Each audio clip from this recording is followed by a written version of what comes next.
study IELTS.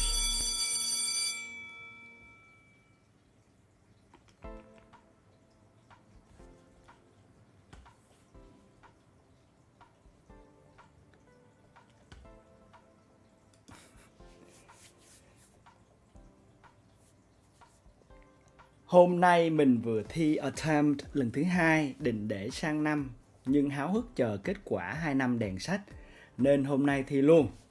Wow, đó là một tinh thần mà mình rất là muốn đem đến trong cái buổi livestream buổi tối ngày hôm nay. Nguyễn Trung Hiếu vừa mới chia sẻ với mọi người như vậy. Thực ra đó là một trong những quyết định mình nghĩ nó đúng. Nó đúng ở một chỗ là bạn sẽ không biết được là bạn chuẩn bị bao nhiêu là đủ. Bạn hãy xác định cho mình cái lộ trình, và bạn Trung Hiếu ở đây đã quyết định là thử luôn. Bởi vì là cái việc mình háo hức, mình chờ đợi kết quả của ngày hái quả, nó cũng là một trong những động lực cực kỳ lớn để cho mình có thể bắt đầu một cái dự án nào đó và hoàn thành nó một cách hiệu quả nhất. Hello những gương mặt rất là quen thuộc. Hello Lam, người bạn học tiếng Pháp của chúng ta cũng đã ghé qua lớp học tiếng Anh. Hello Best Veres, các bạn đặt tên rất là hay luôn, nhiều bạn đặt tên rất là lạ luôn. Hello Phạm Hồng Vân, hello Lê Trung Thành, hello Bảo Trần, và hello những người bạn rất là thân quen của Now It's Time to Study IELTS. Cứ mỗi buổi tối từ 8 giờ 15 phút hoặc là nhiều khung giờ khác trong ngày, các bạn rảnh giờ nào thì các bạn có thể vào để theo dõi những cái video của chương trình, cũng như là những video chương trình tổng hợp lại từ rất là nhiều những cái nguồn uy tín khác nhau để cho các bạn có thể cùng học tiếng Anh, cùng học ngoại ngữ. Đối với các bạn fan của IELTS FACE-OFF thì có thể đến từ rất là nhiều những cái đối tượng, đến từ nhiều vùng miền khác nhau. Tuy nhiên là ở cái lớp học đặc biệt này vào mỗi buổi tối thì luôn luôn là một cái tinh thần học hỏi, tinh thần chia sẻ và tinh thần có thể nói là một cái tinh thần rất là văn minh được thấy trong các bạn trẻ.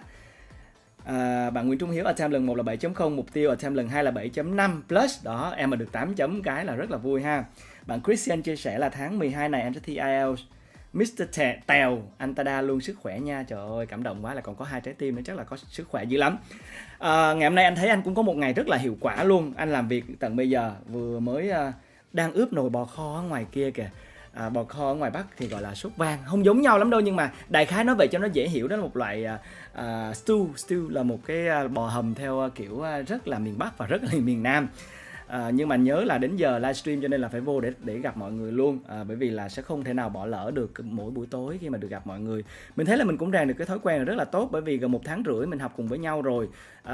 Cái hành trình của Now It's Time to Study IELTS phiên bản version 1.0 cũng đang chuẩn bị khép lại trong vòng tuần này tuần sau thôi. Chúng ta sẽ rất nhớ những buổi tối cùng với nhau, tuy nhiên là cũng sẽ rất nhớ cái nguồn động lực đó. Và cũng thông qua cái livestream vào mỗi buổi tối như thế này mà mình được gặp những bạn trẻ rất là dễ thương, chân thành, đầy tinh thần nhiệt huyết chia sẻ. Và tụi mình cũng dự kiến là sẽ làm những cái series mới, ví dụ như là series English Club mà cái nhóm của các bạn như là bạn Vân, rồi bạn Trần Duy Toản cùng với Leo đang thực hiện á, thì tụi mình sẽ tham gia cùng để biến nó thành một cái format dễ thương để đem đến cho các bạn vào mỗi khung livestream vào mỗi buổi tối. Chứ còn chắc chắn sẽ có rất là nhiều những content thú vị, chứ không chỉ là xem video, đúng không nào? Và hy vọng rằng các bạn, đặc biệt là những bạn khán giả mà đang học tiếng Anh, thì hãy đồng hành cùng với tụi mình, bởi vì chắc chắn rồi, một cái chương trình mà không có khán giả thì sẽ không thể nào thành công được. Cho nên là cùng với tinh thần học tập đó thì tụi mình sẽ có nhiều series hơn trong tương lai để phục vụ cho nhiều những nhóm đối tượng khác nhau. Những bạn đang học cấp 2, cấp 3 chuẩn bị chinh phục kỳ thi, những bạn chuẩn bị thi IELTS, những bạn có những cái mục tiêu cao hơn như là đi du học hoặc là rèn luyện những kỹ năng khác. Mình tin rằng là IELTS FACE-OFF cũng đã một phần để giúp cho các bạn rèn được một kỹ năng, đó chính là sự kiên nhẫn hoặc là sự bền chí. Bền chí là một từ mình rất là thích, grit, G-R-I-T. Đó, cái từ grit đó cũng là tên một cuốn sách mà của Phoebe giới thiệu với mình. Để xíu nữa anh sẽ tìm cuốn đó để giới thiệu với các bạn. Cái sự bền chí đó sẽ giúp cho bạn đi xa hơn rất là nhiều. Và nhiều khi cũng một ngày của mình cũng rất là mệt á, xong rồi nói có quá nhiều dự án diễn ra, làm thế nào để có thể giúp cho mình có được năng lượng để mắt mình không có bị sụp xuống và có thể làm được nhiều thứ thú vị hơn, thì mình nghĩ đến các bạn và mình nghĩ đến sự bền chí. Trong buổi tối ngày hôm nay thì chúng ta sẽ bắt đầu buổi tối cùng với một playlist cũng khá là hay ho, bởi vì rất là nhiều bạn của chương trình là những bạn bị hỏng kiến thức về tiếng Anh, cũng như là những bạn mà chưa bao giờ học tiếng Anh và học ngữ pháp một cách chỉnh chu. Lúc đầu thì tụi mình nghĩ là IELTS nó là kỹ năng mà thôi. Tuy nhiên là bước một cái bước đường dài cùng với mọi người, mình mới thấy rằng sau 6-7 năm làm việc cùng với các bạn á, thì mình thấy IELTS không chỉ là kỹ năng mà nó còn là giúp cho các bạn có được những cái trang bị đầy đủ, và để trang bị đầy đủ nhất thì không có cách nào khác là đi từ gốc rễ của nó. Và đó là lý do tại sao mà tụi mình cũng phát mấy ngày gần đây những cái series như là chinh phục kỳ thi với những cái chủ điểm đặc biệt, đặc thù về ngữ pháp luôn để cho các bạn, và đặc biệt là những cái bạn mà đến từ những cái vùng mà không có cái điều kiện như là những cái vùng khác á, hoặc là các bạn đến với tiếng Anh chậm hơn, bắt đầu từ giao tiếp nhưng bây giờ cần tìm hiểu sâu hơn về các chủ điểm ngữ pháp. Bởi vì mình hiểu về chủ điểm ngữ pháp thì là một cách mình sử dụng tiếng Anh nó uyển chuyển hơn, đặc biệt là trong những cái kỹ năng mà chuyên sâu như là writing chẳng hạn. Đó, cho nên là tụi mình sẽ bắt đầu buổi tối ngày hôm nay cùng với comparison, tức là phép so sánh, cũng như là những cái trạng từ mà dễ phát âm nhầm trong tiếng Anh cùng với thầy Hoa Quang. Và sau đó thì như thường lệ cũng sẽ là một tập full của IELTS FACE-OFF buổi tối ngày hôm nay. Chúng ta sẽ cùng gặp gỡ một nhân vật rất là thú vị, rất là thông minh và rất là hóm hỉnh luôn. Đó là ai thì chúng ta sẽ cùng chờ đợi trong giây lát. Nhưng mà bật mí với các bạn, đặc biệt là các bạn fan nữ của IELTS FACE-OFF, đây là một chàng trai rất là đẹp trai và là một phi công nữa.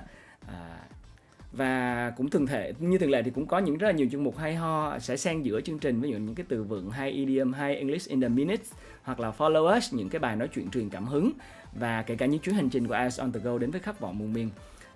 Cả team IELTS FACE-OFF cũng đang rất là hồi hộp, bởi vì là tụi mình đang gấp rút để chuẩn bị cho một cái hành trình để đi xuyên Việt cùng với chuyến xe Fulbright bus. Không chỉ gặp những cái bạn du học sinh, cựu du học sinh, những bạn du học sinh ở Mỹ đến Việt Nam, mà còn gặp cả những bạn khán giả thân thương của IELTS FACE-OFF nữa. Các bạn chờ tụi mình ở trên hành trình nha. Rồi, hello sếp nè. Để xem nào. Nguyễn Khắc Hùng Anh, bữa nay Nguyễn Khắc Hùng Anh đi vô sớm ha. Trong khi đó người bạn của Hùng Anh thì bữa nay nói là có bận học.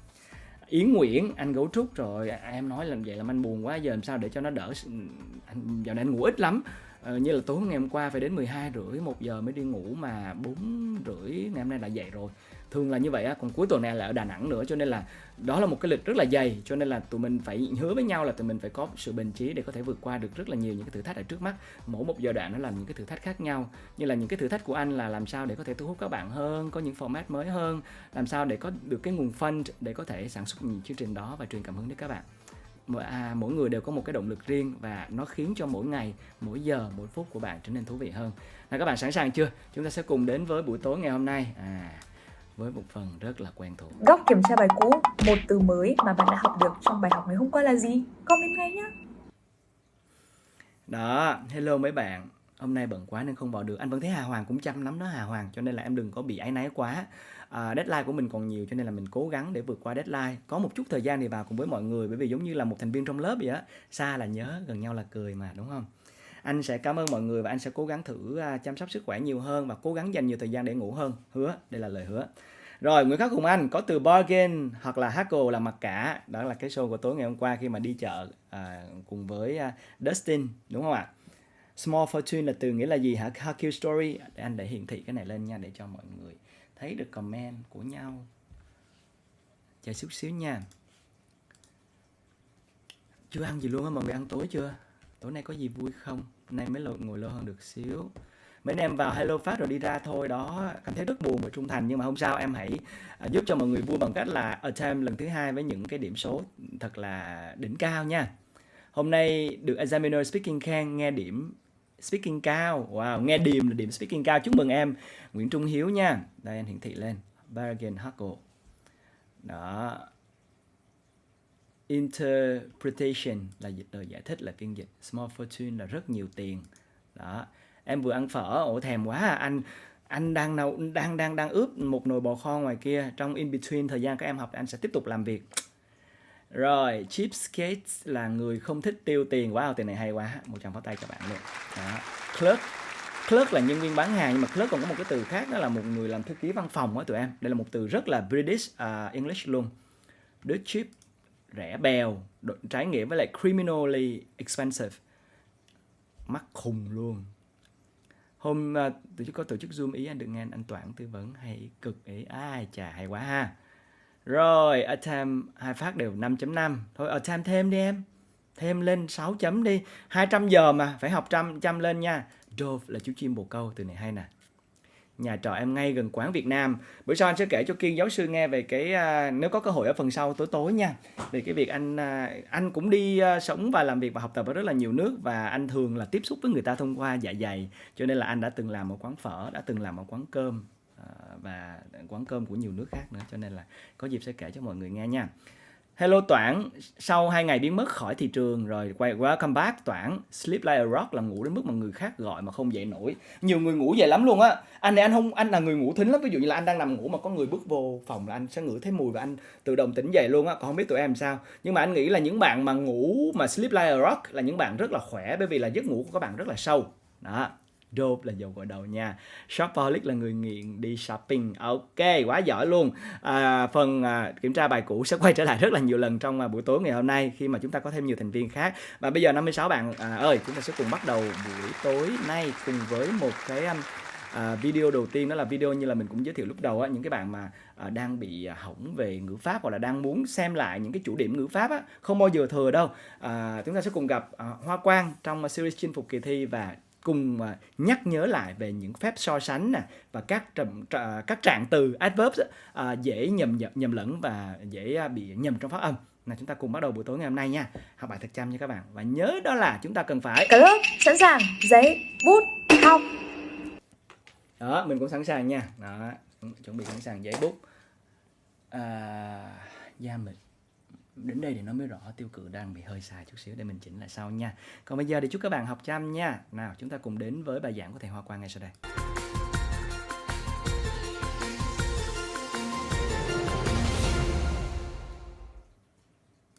Yo, how's it going guys? It's me again. Xin chào các em và chào mừng các em đã trở lại với chương trình chinh phục kỳ thi Trung học phổ thông quốc gia bộ môn tiếng Anh. Thầy là Hoa Quang và thầy rất vui khi lại được đồng hành cùng các em ở trong chương trình số 7, episode number 7. Vậy thì hẳn là bây giờ các em đang rất tò mò nội dung kiến thức bài học ngày hôm nay là gì. Vậy thì bây giờ thầy mời các em cùng nhìn một số bức ảnh sau đây nhé.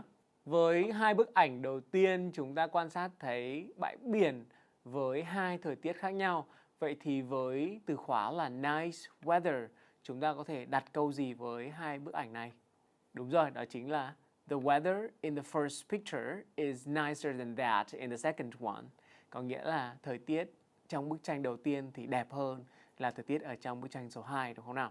Bây giờ chúng ta hãy cùng nhau đến với cặp bức tranh tiếp theo. Trong bức ảnh đầu tiên chúng ta có hai chai nước ép trái cây, tức là juices. Còn bên phải chúng ta có một bánh pizza và trong tiếng Anh chúng ta đọc là pizza. Ok, vậy thì với tiêu chí là healthy chúng ta có thể đặt câu gì với hai bức tranh này? Alright, và dĩ nhiên là juices are healthier than pizzas. Có nghĩa là nước ép trái cây thì tốt cho sức khỏe hơn là bánh pizza, được không nào? Ok, chúng ta hãy cùng nhau đến với cặp bức tranh tiếp theo. Ở đây chúng ta đều thấy trong bức ảnh nền chính là những bông hoa, được không nào? Vậy thì which one is more colorful? Chúng ta có thể nói ngay là the photo in the right is more colorful than that in the left. Có nghĩa là bức tranh ở bên phải thì nó sặc sỡ nhiều màu sắc hơn bức tranh ở bên trái, đúng không nào? Alright, và hẳn là các em cũng có thể đoán ra được nội dung của bài học ngày hôm nay, đó chính là về các cấp độ so sánh của tính từ và trạng từ. Ngoài ra, trong chương trình ngày hôm nay chúng ta cũng tìm hiểu rõ hơn về trạng từ và ở phần phát âm chúng ta sẽ nghiên cứu về các nguyên âm đôi, các diphthongs. Ok, vậy thì bây giờ chúng ta hãy cùng nhau nghiên cứu luôn về các cấp độ so sánh. Without further ado, let's begin.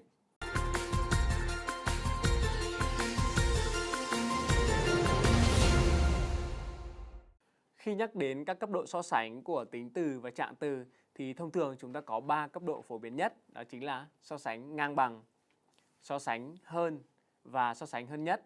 Trong đó, khi chúng ta so sánh giữa hai đối tượng với nhau thì thường sẽ sử dụng so sánh ngang bằng và so sánh hơn. Còn so sánh hơn nhất là được áp dụng trong những trường hợp so sánh từ 3 đối tượng trở lên. Và cụ thể chúng ta hãy cùng theo dõi. Đầu tiên là cấp độ so sánh ngang bằng, chúng ta sẽ sử dụng cặp từ as ở trong công thức là subject cộng với verb, tiếp đó là as, ở giữa chúng ta có các trạng từ hoặc là tính từ. Ví dụ cô ấy có thể nói tiếng Anh lưu loát như người bản ngữ, chúng ta nói she can speak English as fluently as a native speaker. Hoặc là cô ấy xinh đẹp như là một cô công chúa vậy, she is as beautiful as a princess. Ở trong câu phủ định, chúng ta có thể thay thế từ as đầu tiên bằng từ so. Ví dụ, các bạn nói rằng tôi không cao như là bố của tôi, thì chúng ta có thể nói I'm not as tall as my father, hoặc I'm not so tall as my father. Chúng ta cũng có thể sử dụng cấu trúc the same as ở trong câu so sánh ngang bằng công thức subject cộng với verb cộng với the same, sau đó là một danh từ và sau đó là giới từ as. Ví dụ, khi chúng ta muốn nói điểm của cô ấy cũng cao như điểm của tôi thì chúng ta nói her score is as high as mine. Bằng với câu này chúng ta còn có thể nói she gets the same score as me hoặc là her score is the same as me. Khi chúng ta muốn nói cái này bằng 2 lần, 3 lần hay là 4 lần cái khác thì chúng ta sử dụng các từ như là twice, 3 times hoặc là 4 times, vân vân, ở trước cặp as. Ví dụ, nhà ở Hà Nội thì đắt hơn gấp 2 lần so với nhà ở các thành phố khác thì chúng ta có thể nói houses in Hanoi are twice as expensive as those in other cities. Ok, khá là đơn giản với cấu trúc so sánh ngang bằng được không nào? Tuy nhiên, đối với cấp so sánh hơn và cấp so sánh hơn nhất thì chúng ta cần phải lưu ý một số các kiến thức ngoài lề như sau. Đó chính là về các tính từ và trạng từ ngắn. Theo quy định thì những tính từ hay trạng từ ngắn là những tính từ và trạng từ có một âm tiết. Còn những từ có từ 2 âm tiết trở lên chúng ta gọi nó là tính từ hoặc là trạng từ dài. Ở đây số âm tiết của một từ sẽ ngang bằng với số nguyên âm mà từ đó có, và các em lưu ý là nguyên âm ở trong bảng phiên âm chứ không phải nguyên âm ở mặt chữ các bạn nhé. Ok, vậy thì đối với tính từ hay trạng từ ngắn ở cấp so sánh hơn chúng ta có công thức như sau. Subject cộng với verb đi với tính từ hoặc trạng từ ngắn và chúng ta sẽ thêm hữu tố là er cộng với từ than. Phép so sánh hơn này được sử dụng khi so sánh giữa hai đối tượng hoặc nhiều hơn đối với nhau. Và đối với tính từ hay trạng từ ngắn thì chúng ta chỉ cần thêm phụ tố er vào sau tính từ hay trạng từ so sánh để thể hiện cấp độ so sánh hơn của nó. Ví dụ như chúng ta có những từ như là từ trẻ là young.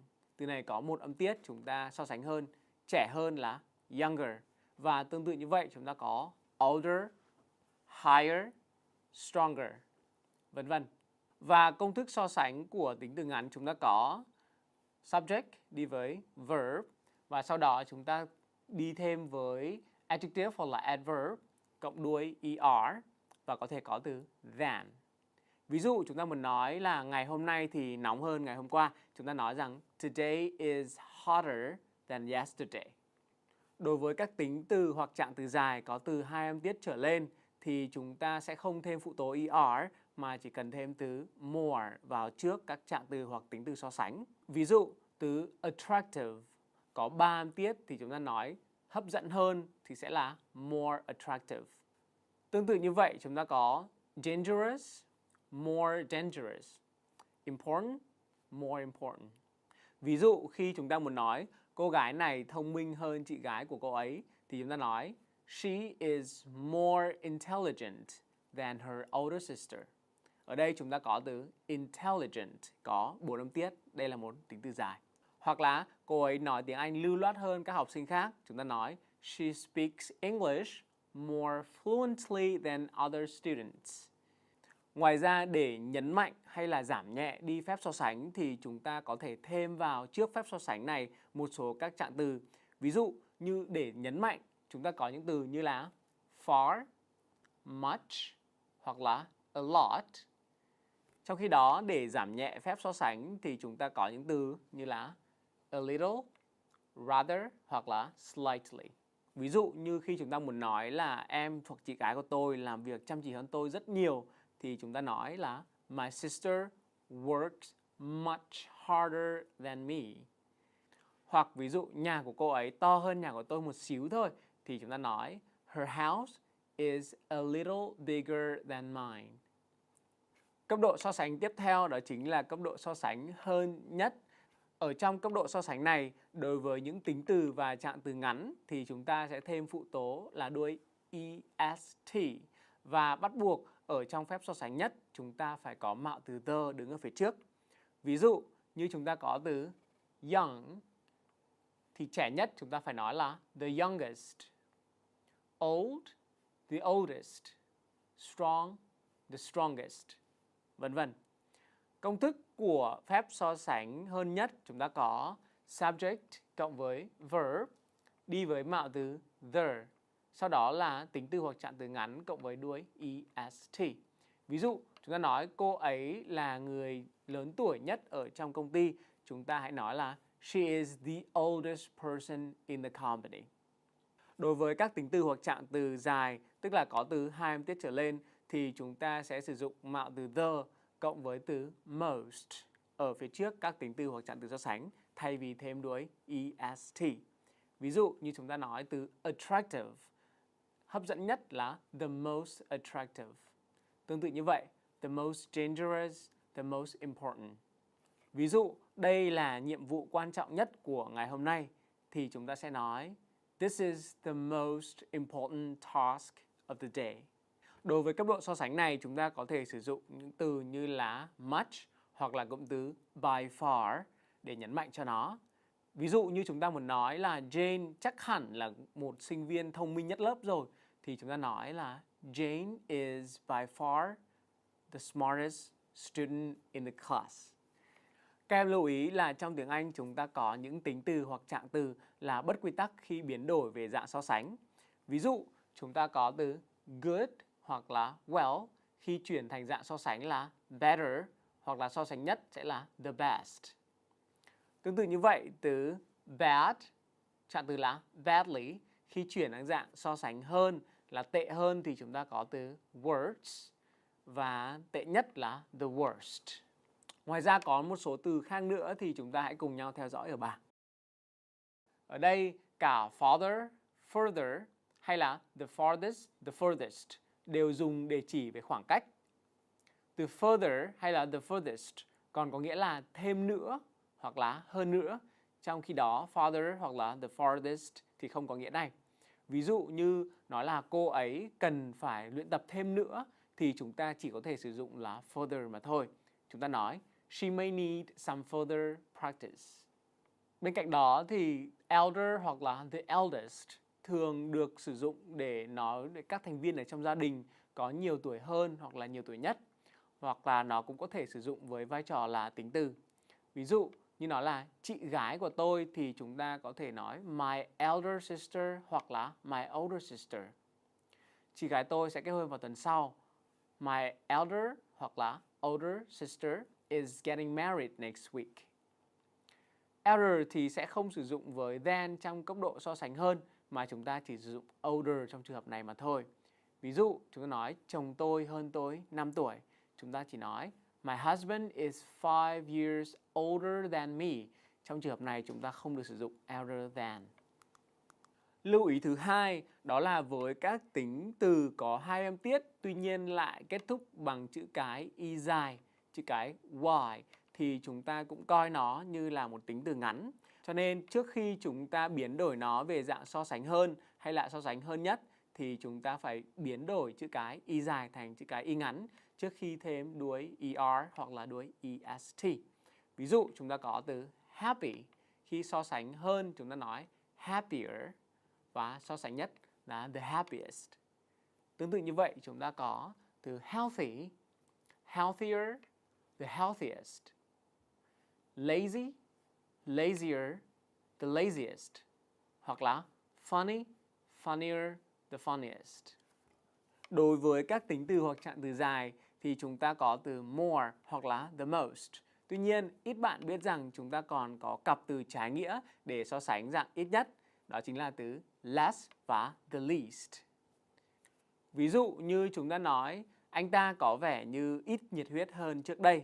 Chúng ta sẽ nói he seems to be less energetic than he used to be. Hoặc là cô ấy có vẻ là học sinh kém nhiệt tình nhất ở trong lớp.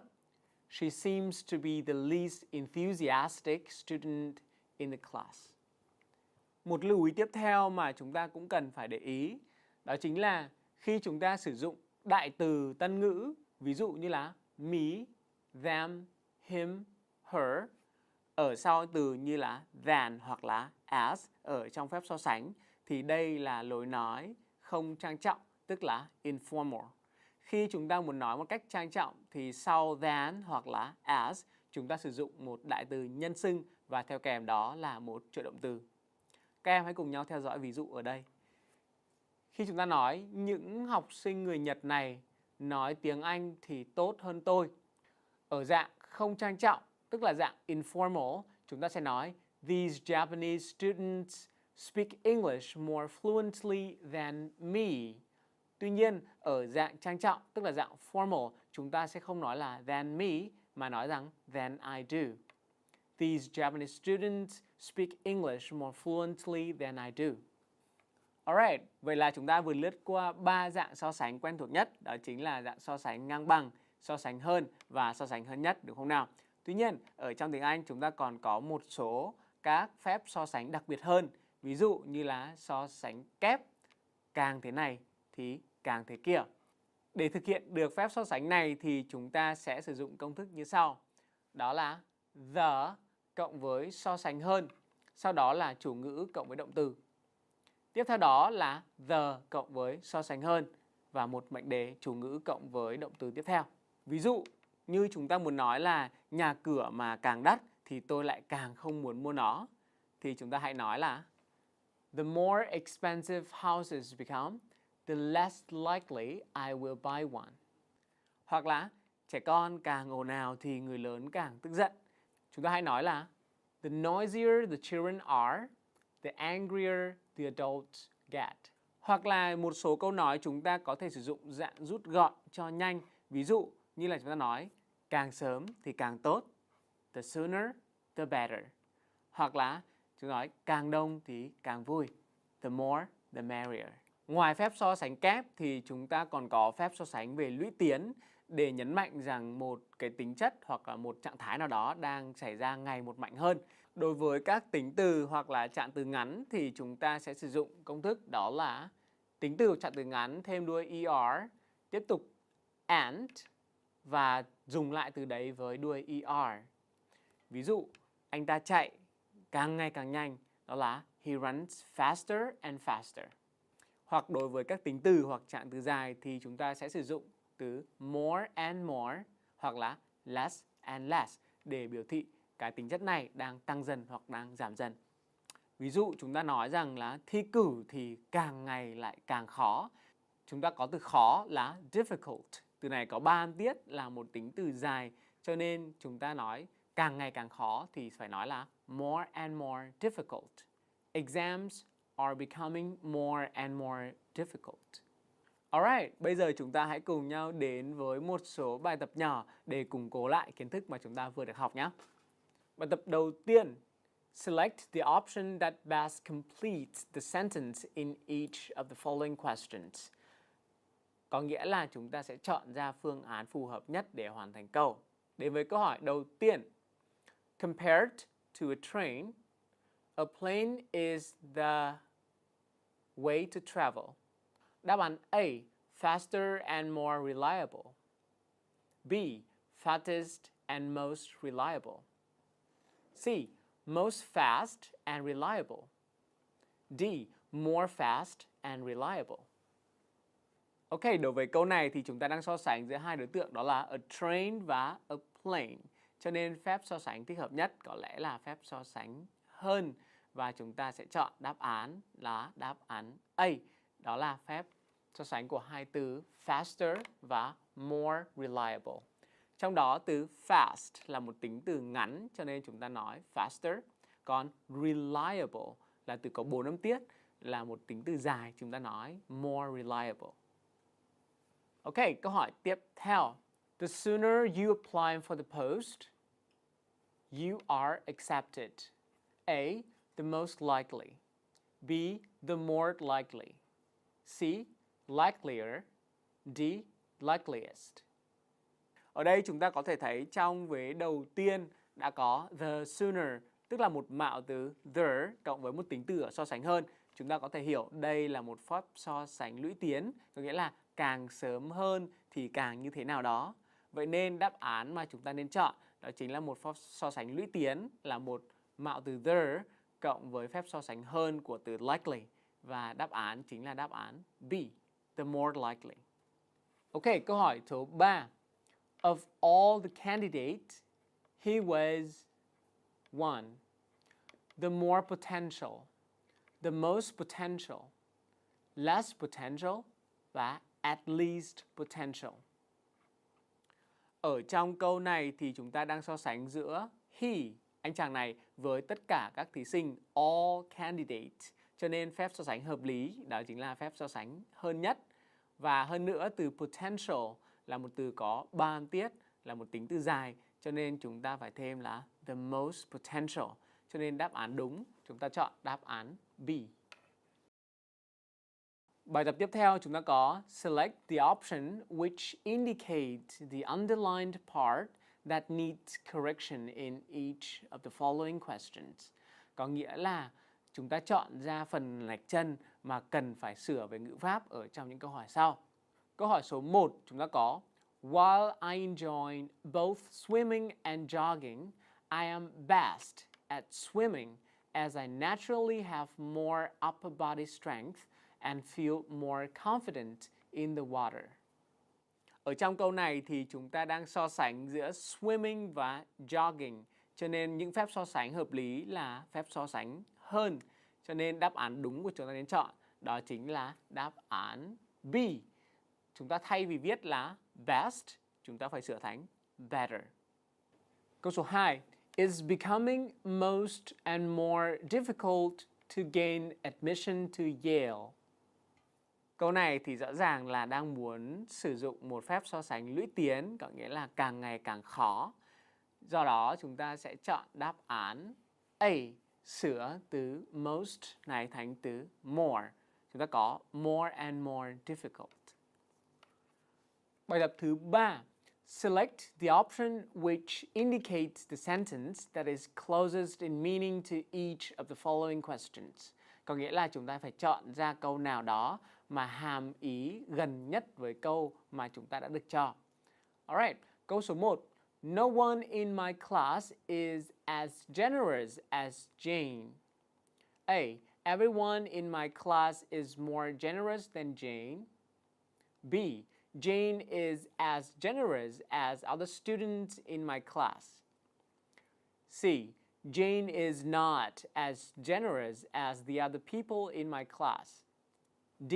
Jane is the most generous person in my class. Ok, vậy thì câu này chúng ta đã có no one is as generous as Jane, có nghĩa là không ai hào phóng được như Jane, có nghĩa là Jane là người hào phóng nhất. Cho nên đáp án mà chúng ta nên chọn đó chính là đáp án D. Jane is the most generous person in my class. Câu hỏi thứ 2. My sister spends more money than I do. A. I spend as much money as my sister does. B. I don't spend as much money as my sister does. C. My sister doesn't spend as much money as I do. And D. My sister spends less money than I do. Ở đây câu gốc có nghĩa là em gái tôi thì tiêu tiền nhiều hơn tôi. Cho nên một câu tương ứng nghĩa mà chúng ta nên chọn đó chính là đáp án B. Có nghĩa là tôi tiêu tiền không nhiều bằng em gái của tôi. Ok, ở trong số thứ 2, episode number 2, thầy đã có giới thiệu với các em từ loại về trạng từ. Các em còn nhớ là trạng từ là từ loại như thế nào không? Nếu như các em đang nghĩ đến những từ có đuôi ly thì các em đang nghĩ đúng rồi đó. Tuy nhiên là trong tiếng Anh không phải từ nào có đuôi ly cũng là trạng từ, hoặc không phải trạng từ nào cũng có đuôi ly. Vậy thì bây giờ chúng ta hãy cùng nhau tìm hiểu một cách cụ thể hơn về trạng từ trong bài học ngày hôm nay nhé. Đầu tiên, thầy mời các em theo dõi những câu sau và để ý cho thầy những từ được gạch chân. Câu số 1. He speaks English fluently. Câu số 2. Please get back to work immediately. Câu số 3. I never tell lies. Câu số 4. The kids are playing upstairs. Câu số 5. My mom is absolutely furious. Ok, chúng ta có thể dễ dàng nhận ra những từ được gạch chân là các trạng từ phải không nào? Và cụ thể hơn ở trong câu đầu tiên chúng ta có trạng từ fluently bổ nghĩa thêm cho động từ speak, nói tiếng Anh một cách rất lưu loát. Ở đây nó đang bổ sung ý nghĩa về các cách thức. Câu số 2, trạng từ immediately bổ nghĩa thêm cho động từ get back to work, có nghĩa là quay trở lại công việc ngay lập tức. tức là đang bổ sung ý nghĩa về mặt thời gian. Câu thứ 3 chúng ta có trạng từ never bổ nghĩa thêm cho động từ tell, có nghĩa là tôi không bao giờ nói dối. Ở đây là một trạng từ chỉ về tần suất. Câu số 4 chúng ta có the kids are playing upstairs, thì trạng từ upstairs đang bổ sung ý nghĩa về mặt nơi chốn, tức là đang ở trên tầng. Và câu số 5 đó chính là trạng từ absolutely bổ nghĩa thêm cho tính từ furious, có nghĩa là mẹ tôi đang rất là tức giận. Ở đây là các trạng từ chỉ mức độ. Alright, và ở trong tiếng Anh chúng ta còn có rất nhiều các tính từ hoặc là trạng từ nhìn thì khá là giống nhau, tuy nhiên lại khác hoàn toàn về mặt ý nghĩa và cách sử dụng. Bây giờ chúng ta hãy cùng nhau điểm qua một số từ hay làm các em nhầm lẫn nhé. Đầu tiên đó chính là tính từ everyday và trạng từ everyday. Ở đây ở dạng tính từ là hàng ngày, thường nhật thì chúng ta viết everyday là không có dấu cách giữa every và day. Tuy nhiên khi các bạn viết có dấu cách là every day thì đấy là một trạng từ để hàm ý là mỗi ngày. Vậy thì chúng ta hãy cùng nhau theo dõi hai câu ở dưới đây. Một câu chúng ta sẽ điền every day viết liền là tính từ. Một câu chúng ta sẽ viết every day viết cách là trạng từ. Các em hãy cùng nhau theo dõi và điền được đáp án phù hợp nhé. Câu số 1. We just walk around so I'll wear my shoes. Câu thứ 2. I go for a walk in the park. Ok, ở trong câu đầu tiên chúng ta có chỗ chúng ta cần điền là bổ sung thêm về mặt ý nghĩa cho từ shoes là một danh từ. Do đó chúng ta nên chọn đáp án là tính từ, phải không nào? Cho nên câu này chúng ta điền everyday viết liền. Tuy nhiên, ở trong câu thứ 2 thì chúng ta lại bổ sung ý nghĩa cho việc chúng ta đến đi bộ ở trong công viên thì chúng ta phải cần một trạng từ. Do đó chúng ta chọn everyday viết cách. Ngoài ra thì ở trong tiếng Anh chúng ta còn có một số các tính từ khi biến đổi về dạng trạng từ thì lại có hai thể. Cái thể thứ nhất là chúng ta giữ nguyên không cần thêm đuôi ly và về vật ý nghĩa khá giống với tính từ của nó. Còn thứ hai, chúng ta thêm đuôi ly và nó sẽ mang ý nghĩa hơi khác một chút và chúng ta cần phải phân biệt. Sau đây là một số các cặp từ hay nhầm lẫn mà các em cần phải lưu ý. Đầu tiên đó chính là cặp hard và hardly. Chúng ta có trạng từ hard sẽ có nghĩa là chăm chỉ hoặc là khó khăn. Trong khi đó từ hardly lại mang một nghĩa không liên quan, đó chính là hiếm khi hoặc là hầu như không. Bây giờ chúng ta hãy quyết định xem là điền từ hard hay là hardly vào trong hai câu sau nhé. Câu số 1 chúng ta có he always studies very before the exams. Và câu số 2 là he studies before the exams. Ở trong câu số 1 thì chúng ta đang muốn nói là anh ấy học rất như thế nào đó trước mỗi kỳ thi, thì rõ ràng từ phù hợp phải là từ chăm chỉ, cho nên chúng ta điền từ hard. Còn ở trong câu số 2 thì chúng ta điền từ hardly là he hardly studies before exams, có nghĩa là anh ấy rất hiếm khi học trước các kỳ thi, thì là đáp án phù hợp hơn, được không nào? Và tương tự như vậy chúng ta còn có một số cặp từ khác, ví dụ như là từ late và lately. Trạng từ late có nghĩa là muộn, còn từ lately lại có nghĩa là gần đây, nó xấp xỉ với từ recently. Chúng ta hãy cùng nhau điền vào những câu sau. Câu số 1, he came to the meeting. Câu thứ 2, he has come to see me. Ok, và trong câu đầu tiên thì anh ấy đến tham dự cuộc họp một cách trễ, đúng không nào? Cho nên chúng ta phải điền từ late. Còn trong câu số 2 thì nói là anh ta đến thăm tôi, và hành động này lại chia ở thì hiện tại hoàn thành nữa, cho nên chúng ta nên chọn là lately, đó là gần đây thì anh ta hay đến thăm tôi. Cặp tiếp theo đó chính là near và nearly. Từ near là trạng từ sẽ mang ý nghĩa là gần về mặt khoảng cách. Còn nearly lại mang ý nghĩa về mặt mức độ, có nghĩa là gần như, nó xấp xỉ với từ almost. Chúng ta hãy cùng nhau điền từ vào trong các câu sau. Câu số 1, I live an elementary school. I missed the flight. Trong câu đầu tiên chúng ta nói tôi sống gần một trường tiểu học thì đúng hơn, cho nên chúng ta nên chọn đáp án là near. Còn trong câu thứ hai, tôi gần như đã nhỡ mất chuyến bay của mình. Chúng ta chọn đáp án là nearly. Cặp từ tiếp theo là high và highly. High là một trạng từ thì có nghĩa là cao, còn highly lại có nghĩa là rất. Từ này được sử dụng để thay thế cho những từ như là very hay là deeply, vân vân. Chúng ta hãy cùng nhau điền từ. The kites fly. Câu thứ hai, they appreciated your help. Trong câu đầu tiên chúng ta nói con diều bay thì phải là bay cao, cho nên chúng ta điền là high.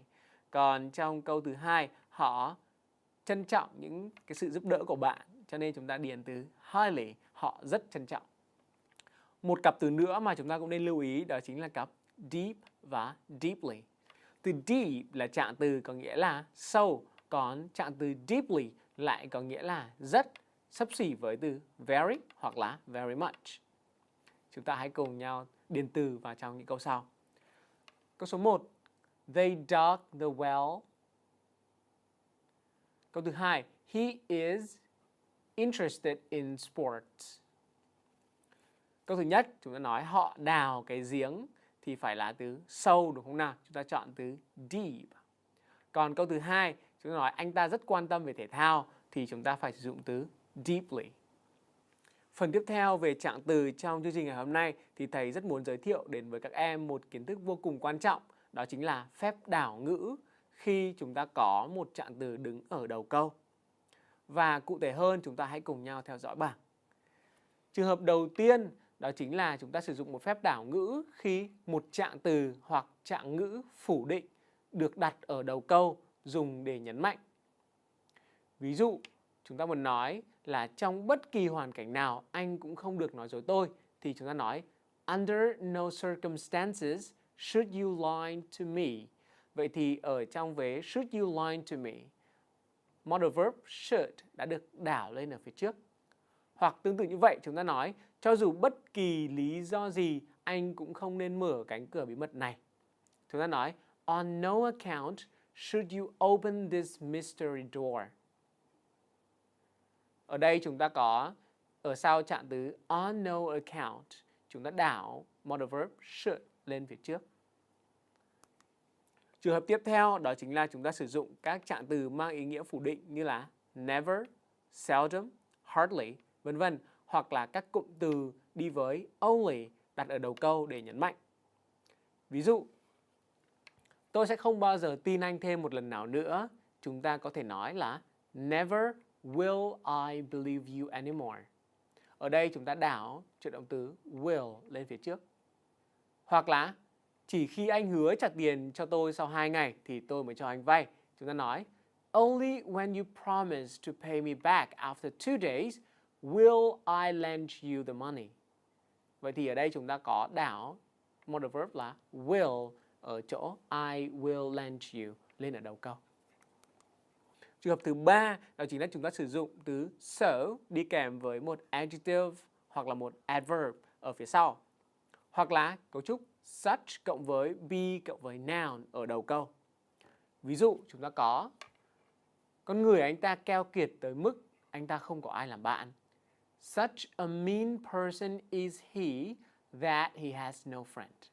Ở đây chúng ta đảo là such a mean person lên trước thay vì là he is such a mean person. Hoặc tương tự đó là đứa bé trông buồn cười đến mức mà tôi không nhịn được cười. So funny does the child look that I can't help laughing. Ở đây chúng ta đảo là so funny does the child look thay vì nói the child looks so funny. Hoặc là các trạng từ nói về địa điểm hoặc là phương thức được đảo lên ở đầu câu. Chúng ta có ví dụ như là dưới gốc cây là lũ trẻ đang nằm. Under the tree were lying the kids. Hoặc là Mary đang đến đây kìa. Chúng ta nói here comes Mary. Alright, vậy thì chốt lại là các em nên nhớ một số các trạng từ hoặc là cụm trạng từ thường được xuất hiện các dạng đảo ở trong bảng sau. Điểm qua chúng ta có những từ như là hardly, scarcely đi với when, no sooner than, on no account hoặc là in under no circumstances. Only, only by, only when, only after, only if. Not only but also. Neither nor. Not until, not till. So hoặc là such, đi với that. Never, hardly, seldom, rarely, scarcely. Hoặc là nowhere else.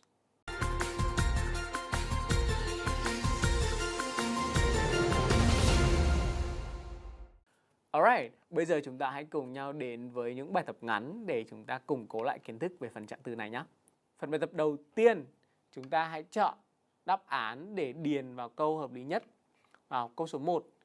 The artist painted trying to capture every detail that she could with her paintbrush. Ở đây chúng ta sẽ cần phải sử dụng các trạng từ để bổ nghĩa thêm cho từ painted. Cho nên đáp án đúng chính là đáp án B. Chúng ta chia là slowly and carefully. Câu số 2.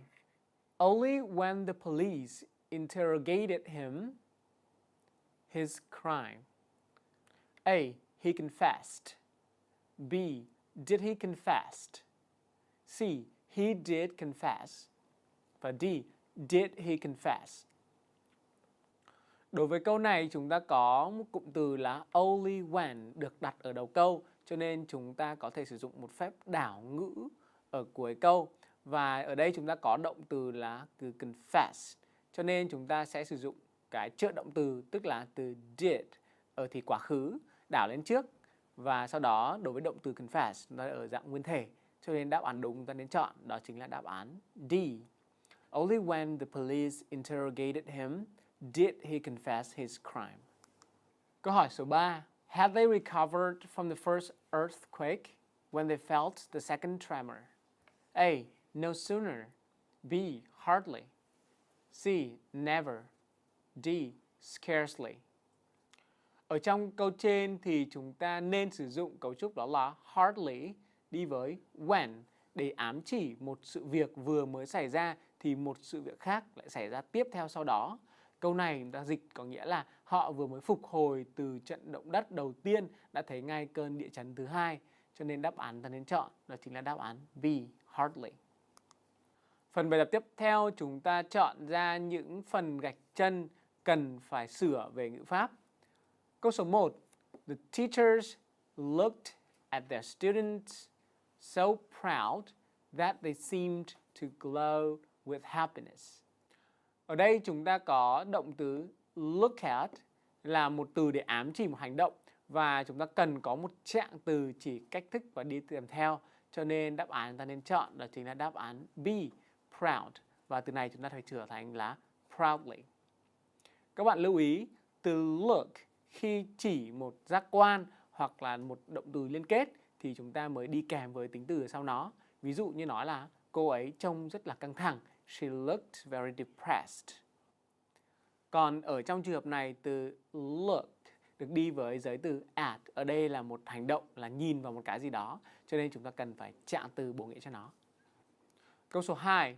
It is not widely known that small children can get medication freely. Ở đây chúng ta cần phải lưu ý có hai cặp từ rất dễ bị nhầm lẫn, đó chính là từ free và freely. Từ free là miễn phí, còn từ freely thường mang ý nghĩa là tự do mà không cần phải đắn đo quá nhiều. Ở trong câu này thì chúng ta thấy là trẻ em có thể được nhận thuốc thang một cách miễn phí thì hợp lý hơn là một cách tự do. Cho nên đáp án đúng chúng ta nên chọn đó chính là đáp án D. Và chúng ta cần phải sửa từ freely thành free. Bài tập tiếp theo chúng ta chọn một câu mà sát nghĩa nhất với một câu mà chúng ta đã được cho. Câu hỏi số 1. They encouraged the victims to talk freely. Ở đây chúng ta có 4 đáp án. A. The victims didn't have to pay to talk. Câu B. The victims could attend the talk for free. Câu C. The victims were encouraged to be free to talk. Và câu D. The victims had to pay some money to talk. Ở đây chúng ta thấy trong câu gốc người ta sử dụng từ freely có nghĩa là tự do. Cho nên nó sẽ không có gì liên quan đến mặt tiền hay là trả tiền, cho nên đáp án là A, B và D là các đáp án đều sai. Và chúng ta chọn đáp án đúng phải là đáp án C. The victims were encouraged to be free to talk. Có nghĩa là cảm thấy thoải mái khi nói chuyện. Câu số 2. Not until I met Jack did I receive some news about you. A. I didn't receive any news about you until I met Jack. B. Only after I got some news about you did I meet Jack. C. I met Jack after I got some news about you. D. As soon as I received news about you, I met Jack. Ở đây câu gốc chúng ta thấy có nghĩa là cho đến khi tôi gặp Jack thì tôi mới biết được một vài các thông tin từ bạn. Do đó trong câu này chúng ta nên chọn là đáp án A. Tôi không nhận được bất kỳ một tin tức nào về bạn cho đến khi tôi gặp Jack.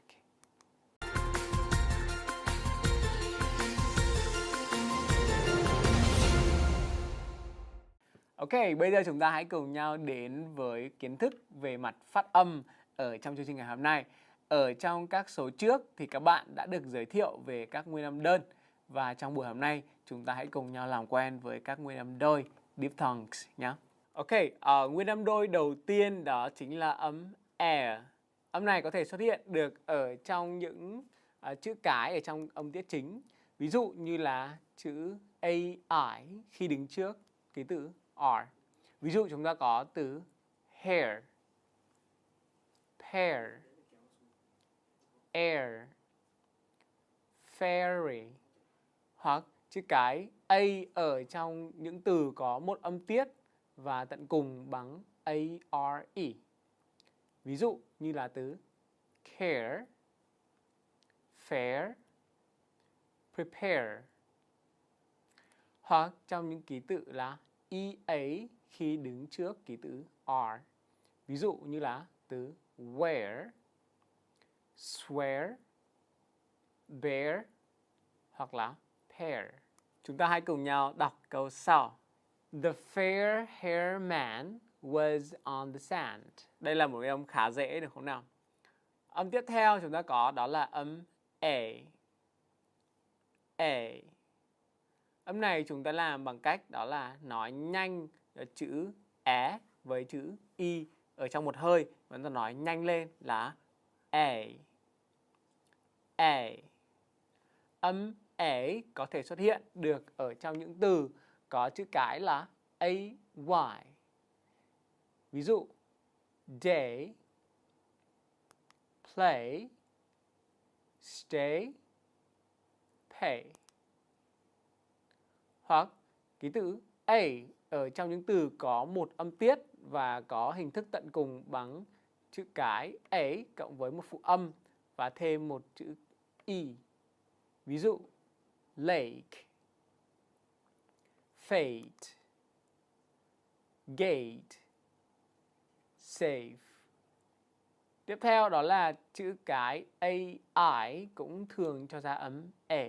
Ví dụ như là từ afraid, paint, mail, wait. Chữ cái EA ở trong những từ như là break, great, stake. Chữ cái EI ở trong những từ như là weight, freight, neighbor. Hoặc chữ cái EY ở trong những từ như là they, gray, obey. Chúng ta hãy cùng nhau đọc thêm câu tiếp theo nhé. We'll be there at 8. Can you wait at gate 2? Nguyên âm đôi tiếp theo là âm oi. Chúng ta nói giống như là một âm o kết hợp với một chữ y vậy. Oi. Và âm này thường xuất hiện ở trong một số từ có chữ OI. Ví dụ boil, coin, voice, point. Hoặc những từ có ký tự là OY. Ví dụ boy, enjoy, destroy, toy. Chúng ta hãy cùng nhau đọc câu sau nhé. The boy has a noisy voice. Nguyên âm tiếp theo là âm I. Âm này chúng ta đọc giống như là I, giống như ở trong tiếng Việt. I. Âm I thường xuất hiện ở trong những từ có các chữ cái sau trong âm tiết chính. Đó là các ký tự IE. Ví dụ die, pie, tie, lie. Hoặc những từ có ký tự I trong những từ có một âm tiết và có hình thức tận cùng bằng chữ cái I cộng với một phụ âm và một nguyên âm E. Ví dụ chúng ta có từ bike, kite, dine, tide. Hoặc những từ có ký tự là EIGHT. Ví dụ height, slight. Hoặc những từ có ký tự UY, buy, guy. Chúng ta hãy cùng nhau đọc câu sau nhé. This guy might buy my cycle. Nguyên âm đôi thứ 5 đó chính là âm ảo. Ảo. Âm ảo thường được xuất hiện ở trong các từ có các chữ cái sau ở trong âm tiết chính. Đầu tiên là chữ cái OU.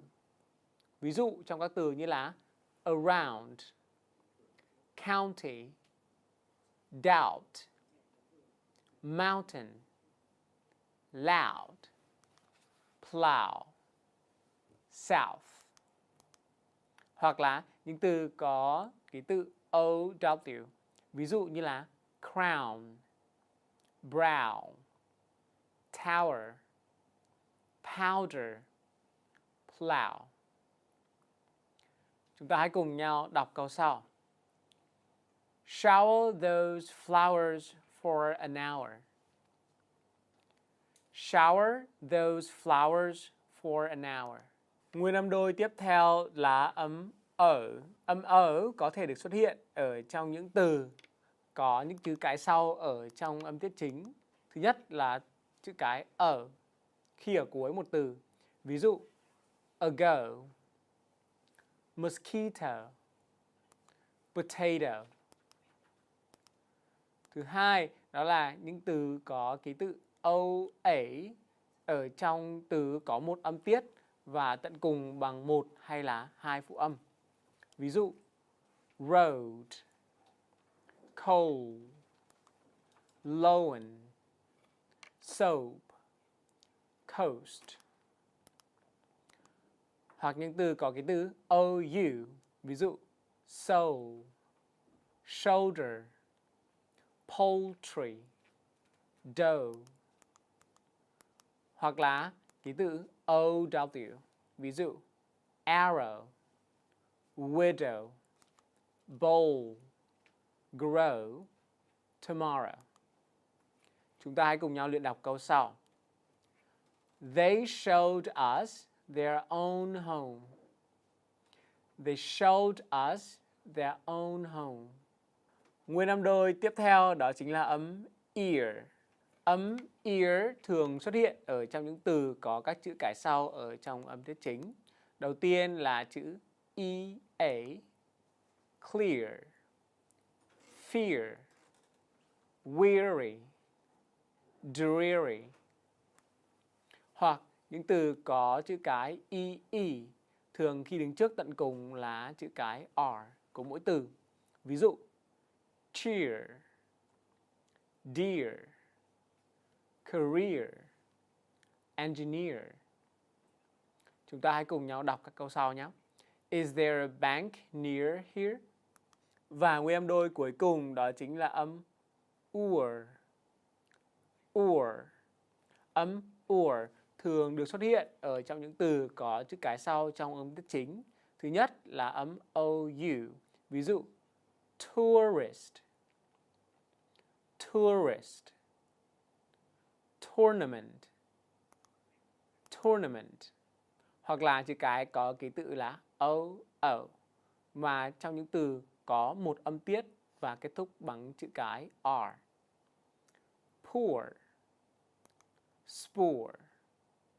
Chúng ta hãy cùng nhau luyện đọc câu sau. The poor tourist wasn't sure about that. Ok, vậy thì sau khi luyện tập xong 80 năm đôi vừa rồi, chúng ta hãy cùng nhau đến với một số bài tập để chúng ta có thể nhớ kỹ hơn nhé. Ở bài tập này chúng ta hãy chọn ra một từ có phần gạch chân được phát âm khác so với những đáp án còn lại. Câu số 1, lần lượt chúng ta có coin, choir, voice và boil. Chúng ta chọn đáp án B bởi vì từ này được phát âm là I, trong khi tất cả các phương án còn lại đều phát âm là ỏi. Câu số 2, chúng ta có các đáp án mosquito, tomorrow, proper, motor. Ở đây đáp án A, B, D thì phần gạch chân là được phát âm là ở. Chỉ riêng đáp án C được phát âm là pro. Do đó chúng ta chọn đáp án C. Tiếp tục câu số 3.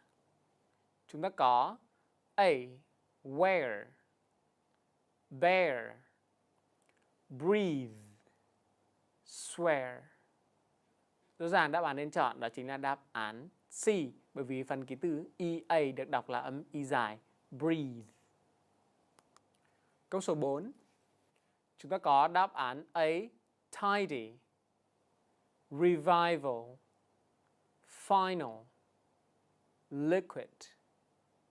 Đáp án nên chọn đó chính là đáp án D, bởi vì ký tự I trong trường hợp này được đọc là âm Y ngắn, liquid, trong khi cả 3 đáp án còn lại đều được đọc thành nguyên âm đôi là I. Ok, bây giờ chúng ta hãy cùng nhau đến với phần bài tập nhanh. Chúng ta sẽ có tất cả là 2 phút và có 4 câu hỏi tích hợp tất cả các nội dung kiến thức mà chúng ta đã được học ở trong chương trình ngày hôm nay. Bây giờ sẽ là các câu hỏi của chương trình. Ở bài tập này chúng ta hãy chọn ra một từ có phần gạch chân được phát âm khác so với những đáp án còn lại. Ok, câu số 1 thì chúng ta có lần lượt các phát âm của những từ này, đó là airport, maiden, fairly, upstairs. Do đó đáp án nên chọn đó chính là đáp án B. Câu hỏi số 2, các đáp án lần được phát âm là doubt, mount, dough, shout.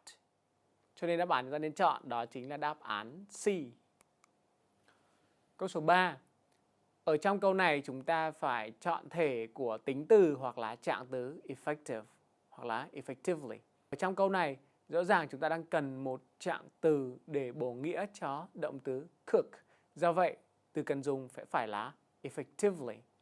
Ở đây đang so sánh giữa hai sự việc, đó là using simple tools và using electronic devices, nên chúng ta sử dụng phép so sánh hơn. Do đó, câu trả lời đúng phải là more effectively, đáp án B. My mother said that she could cook more effectively using simple tools rather than electronic devices.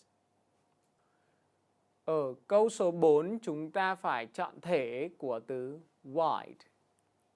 Rõ ràng câu này chúng ta chọn đáp án là A, open my mouth wide, có nghĩa là mở miệng to rộng ra. Chúng ta sẽ không chọn trạng từ widely bởi vì nó dùng để chỉ một sự việc gì đó xảy ra một cách rộng rãi. Hai từ còn lại là từ widening và từ widen thì là lần lượt là verb in và verb, không phải là trạng từ.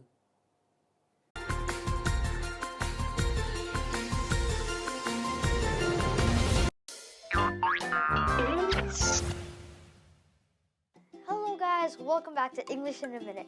Today we will be discussing a word phrase, which is a little bird told me that. If you are saying that a little bird told me that, that means an anonymous person gave you information, but you don't want to tell your family or friends who the person that gave the information is.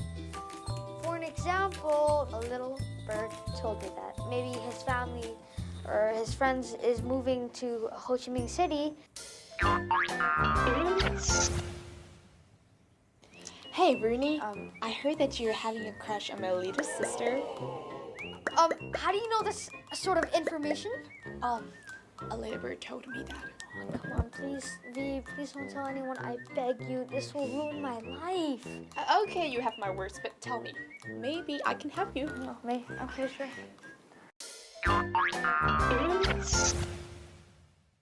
So guys, remember, if you're discussing some information with your friends and family, but you don't want to tell your family or friends who the person that gave the information is, so that word phrase is a little bird told me that. Thank you guys for taking your time to watch this show. Have a nice day and see you guys later.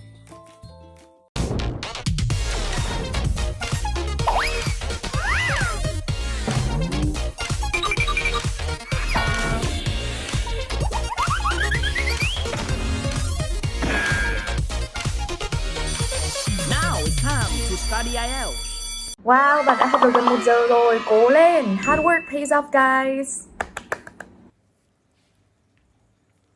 Đúng là các bạn đã học được 1 giờ đồng hồ rồi đó. Và trong 1 giờ đồng hồ vừa rồi thì chắc chắn là các bạn cũng đã có rất là nhiều những thứ hữu ích để nhắc cho mình nhớ lại, đúng không ạ? Mình tin rằng kiến thức ngữ pháp thì không bao giờ là thừa. Hello, chill with coconut. Cho nên là anh nghĩ là các bạn có thể có một vài bạn vào và nói là ủa sao IELTS mà phát ngữ pháp tiếng Anh, thì rất là nhiều những cái bắt nguồn từ ngữ pháp để cho các bạn đó là cái nền rất là vững chắc. Chúng ta không chỉ học cái kiểu ăn sổi ở thì, đúng không ạ, mà cố gắng làm sao để không, bên cạnh những cái tips, bên cạnh những cái kỹ năng thì là một cái base vững chắc nữa. Và chắc là các bạn cũng đang nhận ra ở đằng sau là lúc nãy không có cái bản đồ Việt Nam, mà bây giờ có cái bản đồ Việt Nam rồi. Nãy giờ thì tranh thủ lúc mà các bạn đang học và đang nghe bài giảng của thầy Hoa Quang về phép so sánh và những cái dạng so sánh nhất, so sánh bằng, so sánh hơn, thì mình cũng đã tranh thủ nấu xong một nồi bò kho. Chưa ăn đâu, vẫn chưa có thời gian ăn. Nhưng mà cũng có một cái bản đồ Việt Nam ở ngay đằng sau lưng mình, ở trong phòng làm việc của mình. Bởi vì mình nghĩ là trước mỗi chuyến đi thì nhìn thấy cái bản đồ đó, nhìn từng cái tỉnh thành, nhìn từng cái nơi mà mình sẽ đặt chân đến cũng sẽ là một trong những động lực rất là lớn để cho mình có thêm nhiều năng lượng. Cá nhân mình thì cũng đã đi xuyên Việt bằng nhiều phương tiện khác nhau, xe máy, xe đạp, đi xe buýt, rồi nhiều kiểu khác nhau rất là nhiều lần á. Nhiều nhất là đi xe máy. Và cái việc mà đi qua cứ mỗi vùng miền của Việt Nam khiến cho mình yêu hơn cái mảnh đất này. Và lúc mà lắp bản đồ này thì mình mới nhắc nhớ lại Quảng Nam là một tỉnh rất là to. Và đúng là Quảng Nam cũng là một tỉnh rất là đặc biệt, với rất là nhiều những cái đặc thù về văn hóa, về vùng đất, và cũng có cả những cái di sản cực kỳ quan trọng của quốc gia. No, I can't sleep, I would watch IFO. Hello Kiên giáo sư.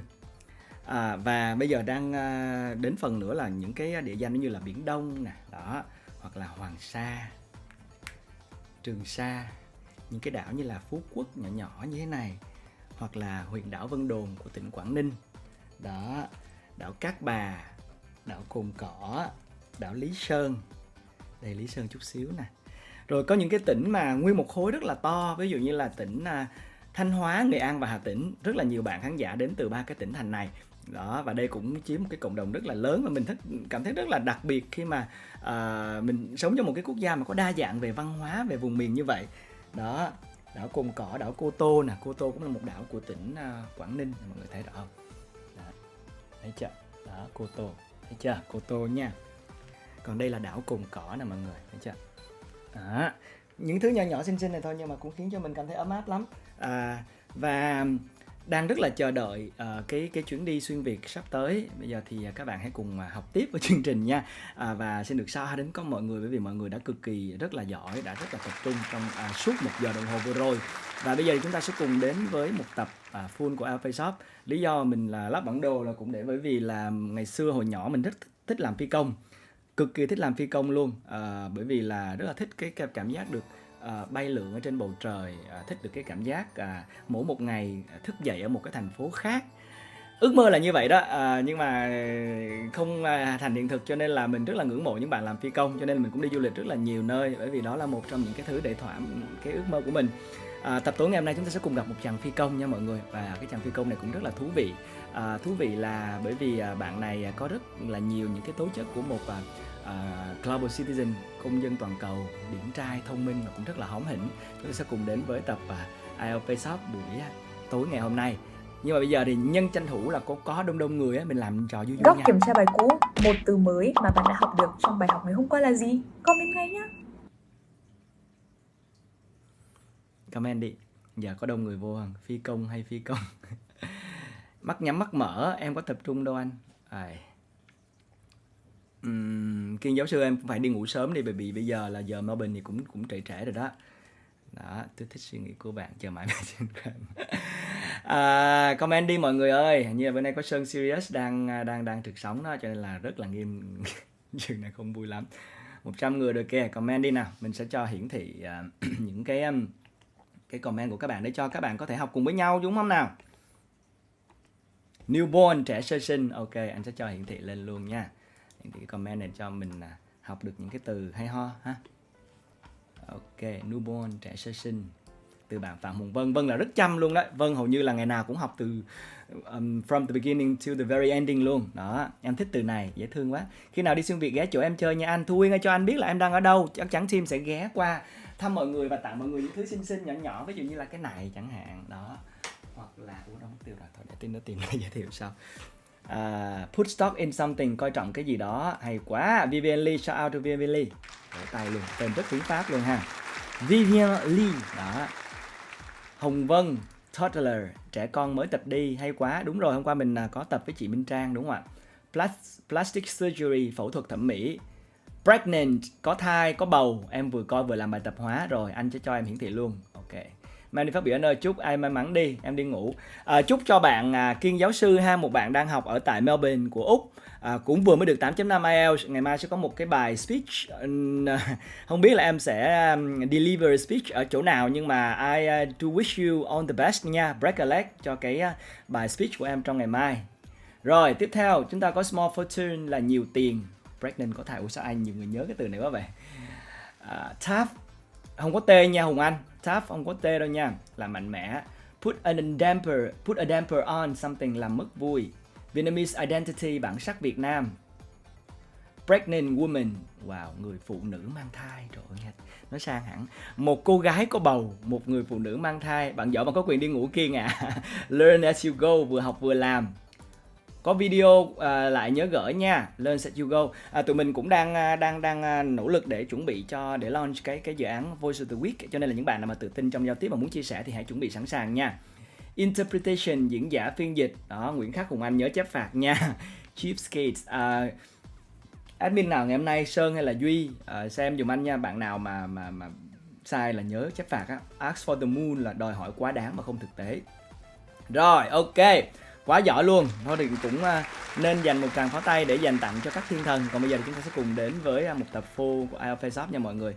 Và ở cái tập phô này thì chúng ta sẽ cùng gặp gỡ một chàng phi công vừa hóm hỉnh, vừa đẹp trai, vừa tài giỏi. Đó chính là phi công Nguyễn Quang Đạt cùng với IELTS FACE-OFF và host Phoebe Trần.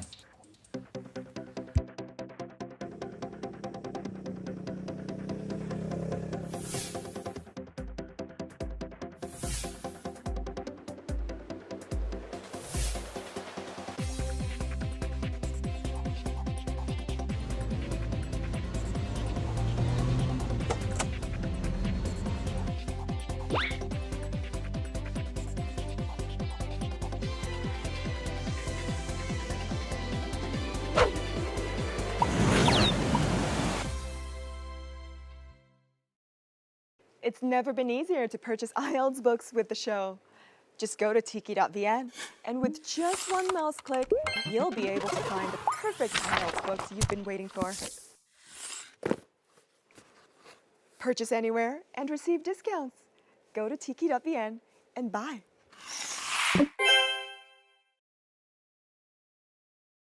IELTS Face-Off is back again for another week, and I wonder what the clue is this week. Oh, I see a little kangaroo. Is it about Australia? Oh, there's another clue. All right, well, this is very dancing.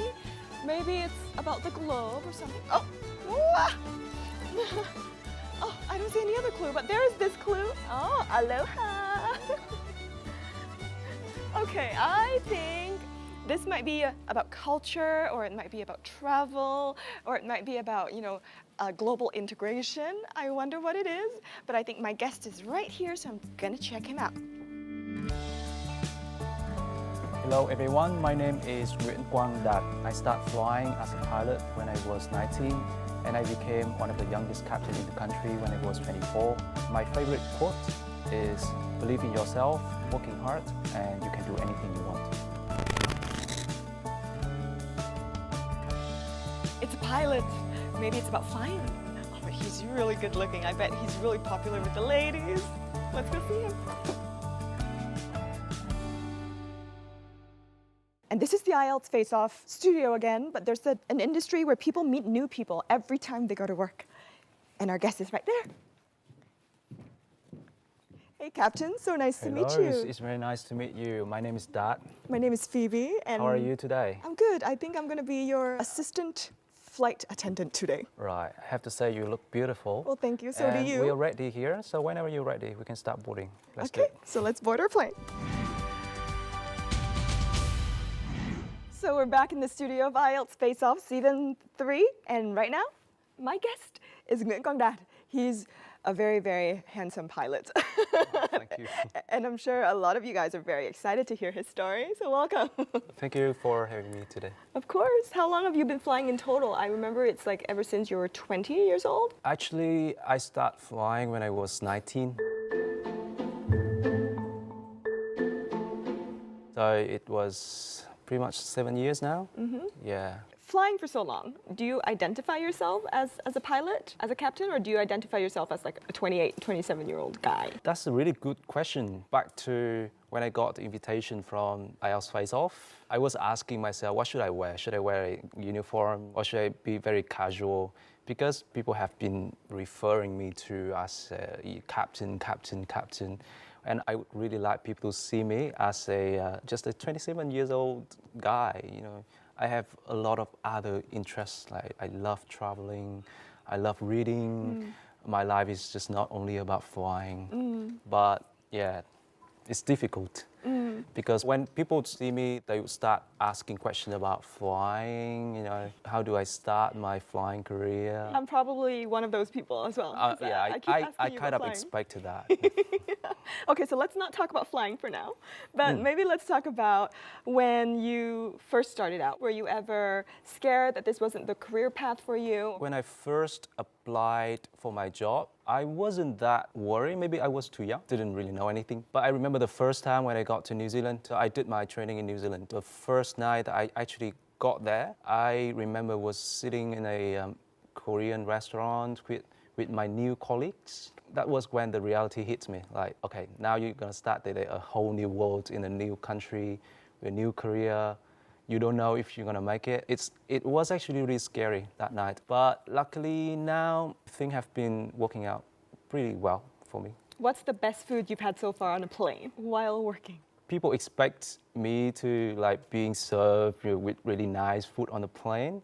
But the fact is I bring my food to work.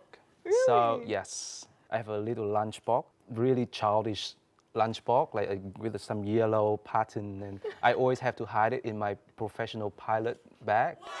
And because on the plane, you got sick of food on the plane after a while, like it's never changed. And maybe it's okay if you fly once in a while, but for me, nah. People say, you know, a pilot's job is very, very exciting. It's very interesting because you get to sit in this place, you know, you don't have a lot of people bothering you, you get to go to all of these places. Would you consider your job to be quite easy? Yes and no. As you said, sometimes when you stress about something about your personal life, going to work actually is quite relaxing. When you start working, you close the cockpit door, you switch your phone to off, and you concentrate on what you're doing. You don't have to worry about everything that's going on below you because you are up 36,000 feet high. Yeah, that's the good part. And another good part about being a pilot is when you finish work, you go back home and you be 100% yourself, like with your family, with your friends. You don't really have to think about work anymore. I think that's a really good part about being a pilot. But also, it is a very difficult job. There are moments that I really hate my job. Oh, that's Do you know when? new. Let me guess. Yes. So let's say you might not like your job when you have to fly every day? A little bit, but not so much. All right, and then the second guess is, let's say if you were in a relationship and you're always flying for a long time, then your significant other might get very angry because that person is not able to see you. Sometimes you need a break from a relationship. Ooh, okay. It's true, right? All right. If you see your significant other every day, maybe it's get tiring. So yeah, no. I actually don't know what a 20-something-year-old guy is doing seeing their significant other every day, though. That's my question to you. But anyways, Yeah. that's for another point. So is that sort of correct? It's actually, Not no. really. You know, that moment actually happens more often than you think. Yeah. I have like 4 days on, 2 days off. In those 4 days on, it's always really early, like 4:20, I need to be at the airport. So I have to be up like 3. I literally have to wake up, sit on my bed calmly, because all I can think of, I really hate this job. I really hate something that makes me wake up at 3 a.m. Another thing that makes this job really difficult is you have to be away a lot. Being a pilot means you get to travel a lot. But the thing is, after a while, after maybe 1 or 2 years, you kind of get enough. One of the places I hate the most is the hotel. Oh. I just hate packing. I just hate bringing clothes to a suitcase and you travel from hotel to hotels. It's like actually very, very tiring. That's 2 things make me sometimes really hate my job. But overall, I can say that being a pilot has been amazing to me. It's great experience. I got to see a lot of places, meet a lot of people from other countries, other cultures. It's great. Now, a lot of people think you have a great job. You also have, a great life. And a lot of people idolize you because, you're one of these guys that's kind of like trailblazing the whole industry, and always basically arguing for judgment of people's abilities and not necessarily their age or nationality. Do you feel like that is a lot of pressure? Actually, I used to a lot. Feel the pressures of impress everyone, because when I first got upgraded to captain, I was 23 years old. So when I fly with a college from, Australia, America, Europe, I feel the need that I need to impress them, but probably not anymore, because I think now the important is you happy with what you do and you happy with the outcome of your job. So I do everything for myself now. I would do everything to actually finish work, going back home and feel good about myself. So that means, making sure everyone have a pleasant flight. It's actually a really nice feeling. We're going to continue conversations with our captain, Nguyễn Dad, in just a little bit. Stay tuned. Don't go anywhere. And I do know that you're quite popular with the women, with the girls. I don't know that. I don't know. A lot of people have asked me to ask you, Yeah. what is your ideal type of women, and are you single? I can imagine them giggling right now. I am now happily single. All right. Yes. And I am now available. I keep telling people that I don't really have a type, because I think a lot of people believe that they have a type. But when it comes to love or affection, I've found to myself a lot of time being in a situation that you like someone and you don't expect it. That's why I said I didn't believe in like my type. But I have to say I really like smart women. Like I love to just watch a woman passionately talking about something that she likes. It's just like, wow. Yeah. So Ladies, take yeah. note. All right. So you did say that you read a lot. What is one of your favorite books up until this point? I do have a lot of books that I like, but on the top of my head now, I really like The Alchemist. It's so popular to a lot of people. The storytelling is very natural, but it has a lot of ideas inside. I just love it. So if you were to share with our audience, what's that 1 or 2 phrases that you really, really identify with? What are those phrases? My favorite quote would be, your wings already exist, all you have to do is fly. That is so relating to my career anyway. There's a lot of opportunities for you to become great, and all you have to do is believe in yourself, do a lot of work, and eventually, some days, will all pay off. That's one. Another thing is, it's for someone who's still deciding what they want to do in their life. So the quote is, do the thing that you love so you don't have to work a day in your life, because every day you go to work, it's going to be such an enjoyable time. I think those are two very, very fantastic phrases. I think it all comes to show the value of taking action and also the value of really trying to do something that you love. Yep. Now that we're talking about basically having wings and flying and really doing what we love, one of the things that I love to do is to participate in the IELTS challenge. So I'd like to invite me to go on the IELTS challenge plane, and then let's see how you like this plane ride. Sure. So ladies and gentlemen, IELTS challenge with our lovely pilot, Dad, coming right up next. Don't go away.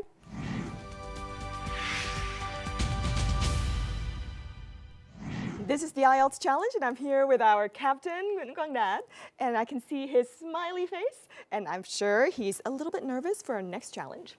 So we have our water.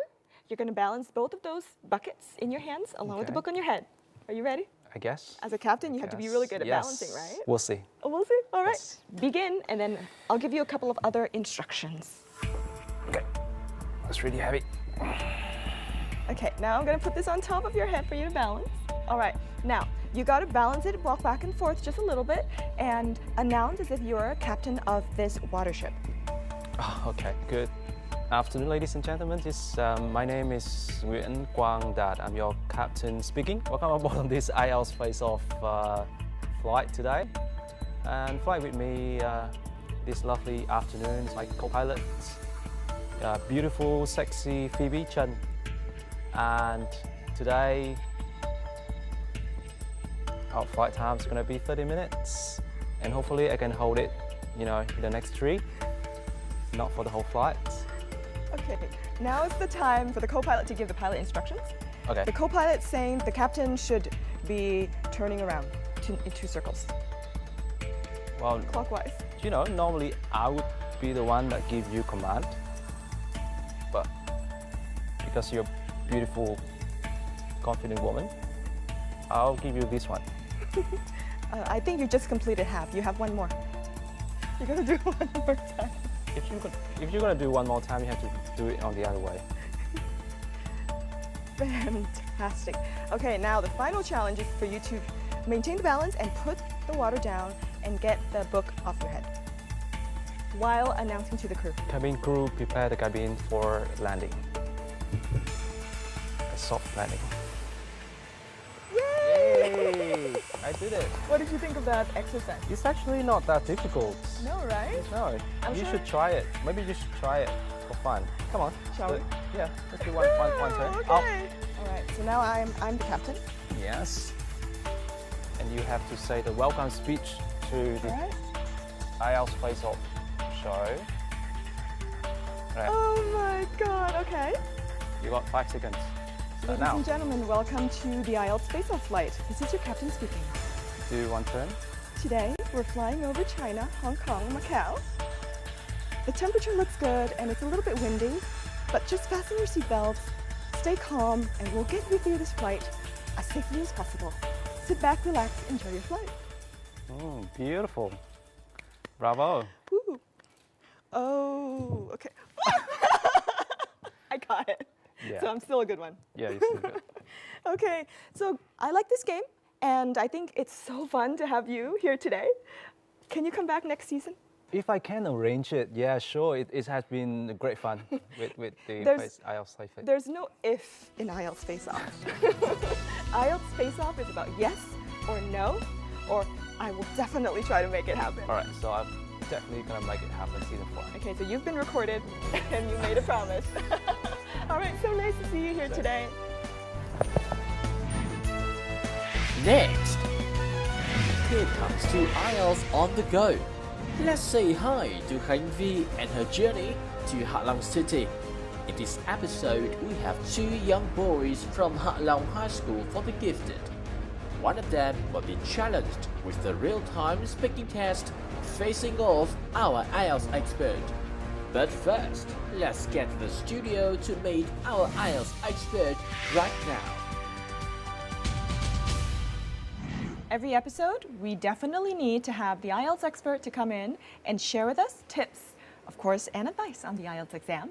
So Richard is here again today. Thank you for coming. Thank you for inviting me, Phoebe. Great to see you. Yeah. Now let's take a look at the student that's going to be on during our IELTS on the go, because this is a student that has lived in Halong most of their life. So let's take a look. IELTS on the go, where are you? It's never been easier to purchase IELTS books with the show. Just go to tiki.vn, and with just one mouse click, you'll be able to find the perfect IELTS books you've been waiting for. Purchase anywhere and receive discounts. Go to tiki.vn and buy.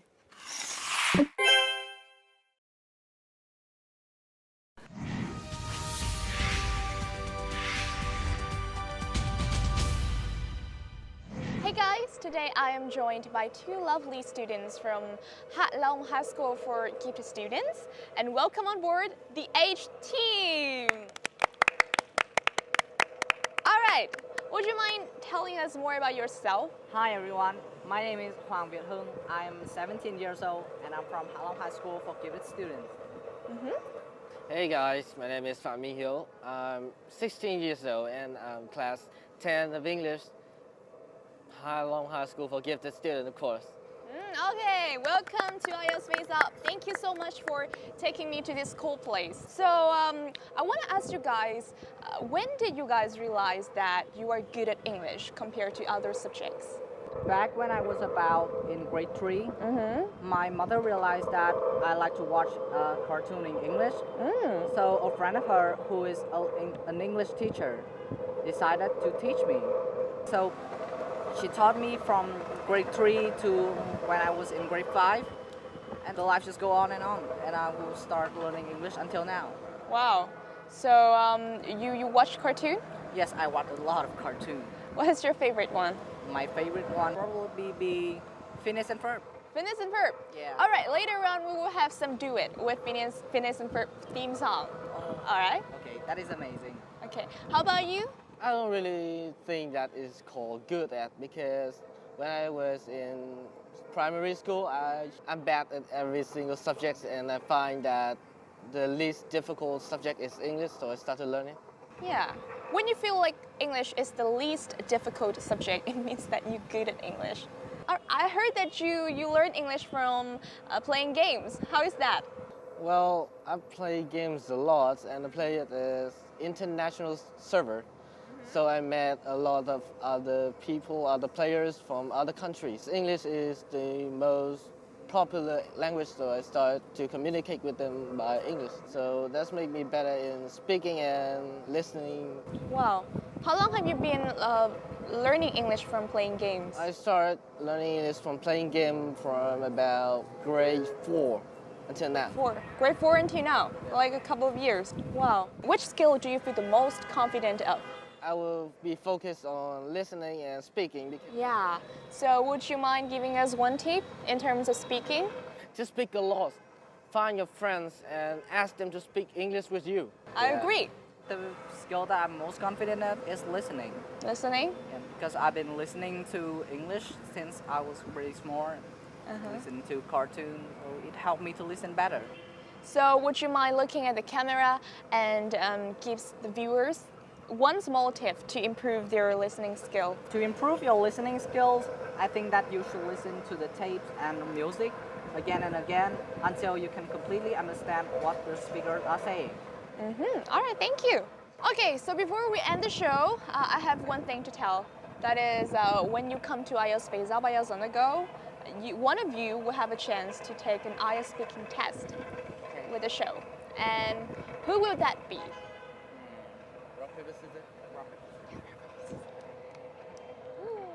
Who is that one? It's gonna be me. Oh, all right. So you will be the one who take the IELTS speaking test? Yes. Are you nervous? A little bit. A little bit. Have you ever taken the IELTS test? Just a mock test, not a real test. And here is also the mock test, but you will learn a lot from that. Yes. So wish you best luck. High five. Off you go. Good luck. And we will watch over that guy. Our contestant for the IELTS Face-Off section today is already there. His name is Hung. Are you ready to face off? I am. Let's do it.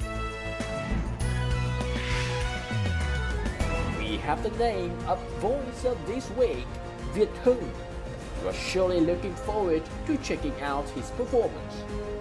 And our IELTS expert from the British Council, Richard, will bring you lots of useful tips to master the IELTS skills. And in this episode, we will discuss about reading tips. And the book of this week is Top Tips for IELTS Academic, featuring tips and strategies. The next part of the show is super cool, so don't go anywhere. The show will be continued right now.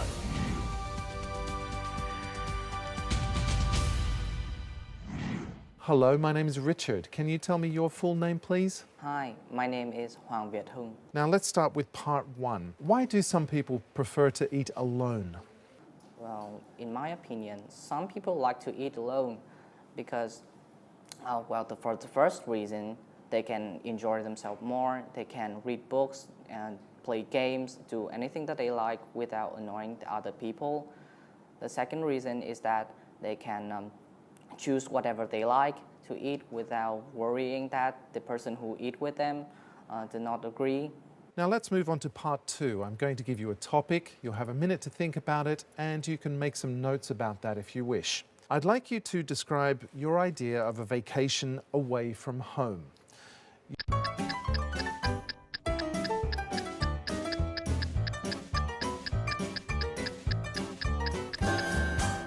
Okay, thank you. Can you start speaking now, please?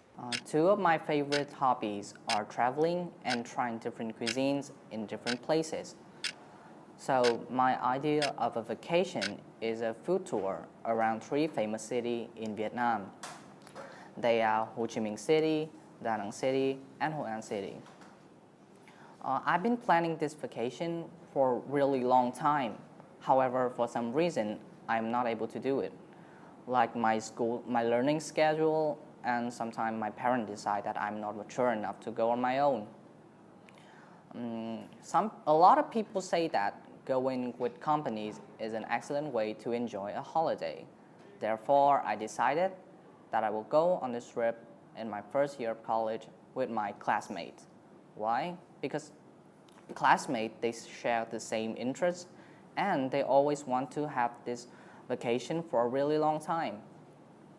During our trip, we'll enjoy the specialities of each city, like mì Quảng, hủ tiếu, and the famous bánh mì, the iconic food that many people all around the world know about Vietnam. The main transportation that we will use during this trip is motorbike. We will make this trip a road trip. During our trip, we can stop whenever we want. We can take picture of the scenic view during the way. And it's gonna be a really interesting road trip. And this will be an unforgettable experience for all of us. Now let's move on to part three. Why do you think tourism is so developed now? First reason is because in many countries, pollution is a big problem. So we try to reduce that by reducing industry and focusing more on tourism, as it a non-smoke industry. The second reason is that people nowadays has more time. They don't have to work a lot like before, so they have more time for tourism. Okay, thank you very much. That's the end of the speaking test. Thank you. Hi. Sit here, sit here, sit here. Okay. How do you feel now? A little bit excited. Excited? Yeah. Because you did well? Not really, but I think it's okay. Yeah. And now let's hear some comments from the British Council's experts. All right, so Richard, what do you think about Hung's performance? Okay, well, it was a very confident performance. In terms of pronunciation, he's got some good chunking of his language. He knows when to pause to help his listener understand, the content of what he's saying. Also pretty good in terms of intonation. Very little hesitation at all, so his fluency was fantastic. Congratulations for doing such an amazing job. Thank you so much. And keep up the good work. Still playing game and learning English? That's a good habit. Yeah, I think so. If you know how to manage your tongue. And watch some cartoon. Yeah. All right, it's fun talking to you. And before you leave, I have some gifts for you. The gifts from VTV7 and the British Council. All right, so the red one is for you. Thank you so much for joining us. That's a pleasure. It's our pleasure. All right, and here is the tips and tips section of IELTS Face-Off coming up next.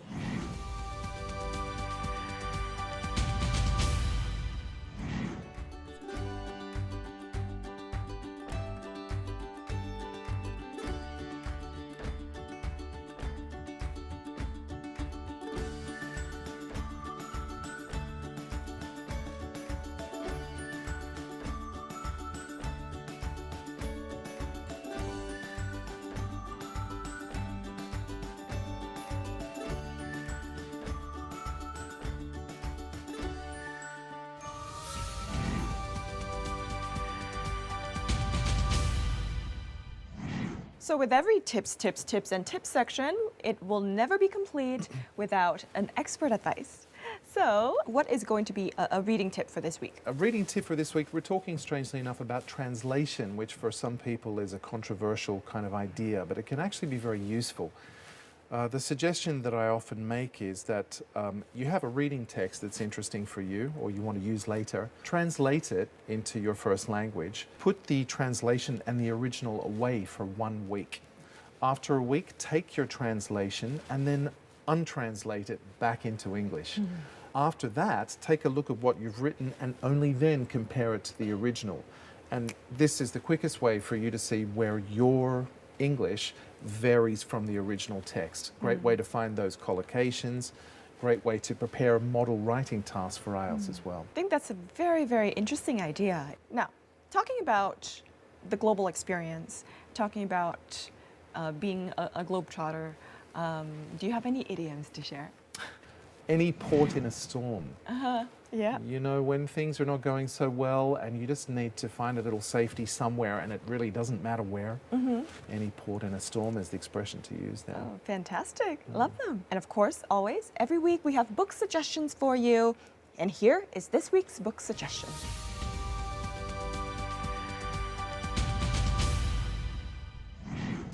The book of this week is Top Tips for IELTS Academic. This book features tips and strategies written by IELTS examiners. It is quite short, only 95 pages, and is easy to understand. There are not as many practice opportunities compared to other books, so it is most effective to use this book in tandem with a practice test focused book to put the strategies and tips into practice. There is a CD-ROM with a full interactive practice test and sample speaking interviews.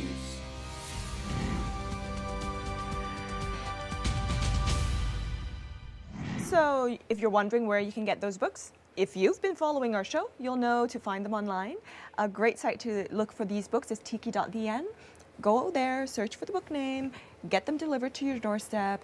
Thanks, Richard, for coming by and for sharing with us your idioms. It's been great. Thank you so much.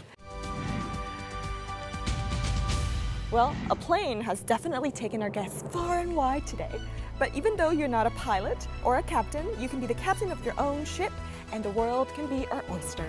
So just grab those little oysters and enjoy them. And until next time, I love for you to eat as much as you can. We'll see you every week, 9 p.m. on VTV7. Ciao, ciao, ciao.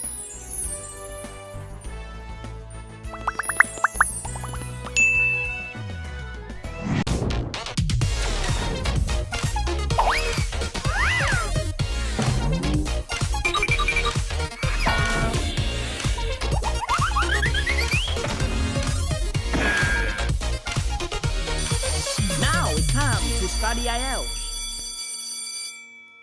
Đỉnh quá Reup ơi, Trang thật sự sắp 10 giờ tới nơi rồi. Cả lớp, sẵn sàng.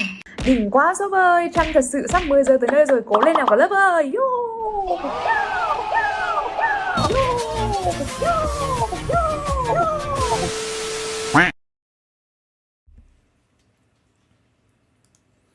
Đúng là cả lớp mình chăm thật sự luôn. Ngày hôm nay cũng có đông người vào xem quá.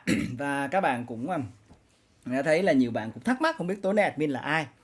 Mình cũng không biết là ai đâu. Các bạn thử chơi xem và thử hỏi xem admin đó sẽ có những cái manh mối nào. Chắc là các bạn cũng có theo dõi cái The Masked Singer Việt Nam, show ca sĩ mặt nạ, thì bây giờ thử làm show admin mặt nạ xem, không biết là đằng sau lớp mặt nạ đó là admin nào. Mình hoàn toàn có thể giả danh nhau mà. Nhưng mà các bạn khi mà thân quen với những admin quen thuộc như là Duy, như là Kỳ, như là Sơn, thì chắc chắn các bạn thử xem đó là ai. Này rất là đông vui đúng không nào? Còn bây giờ thì chúng ta sẽ nghỉ giải lao trong giây lát để không, chưa nghỉ giải lao đâu. Bây giờ thì mình sẽ cùng xem là có gì để học trong những cái từ vựng hay ho không nha. Nào, chúng ta cùng đến với cái playlist tiếp theo. Góc kiểm tra bài cũ, một từ mới mà bạn đã học được trong bài học ngày hôm qua là gì? Comment ngay nhá. Cả lớp sẵn sàng, giấy, bút, học. Những lộn.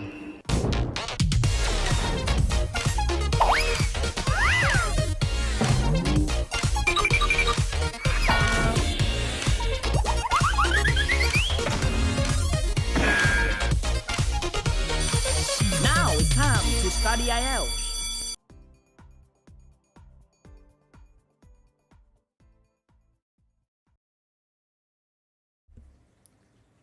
Nay được gặp nhiều hơn, nay kiểm tra 3 lần.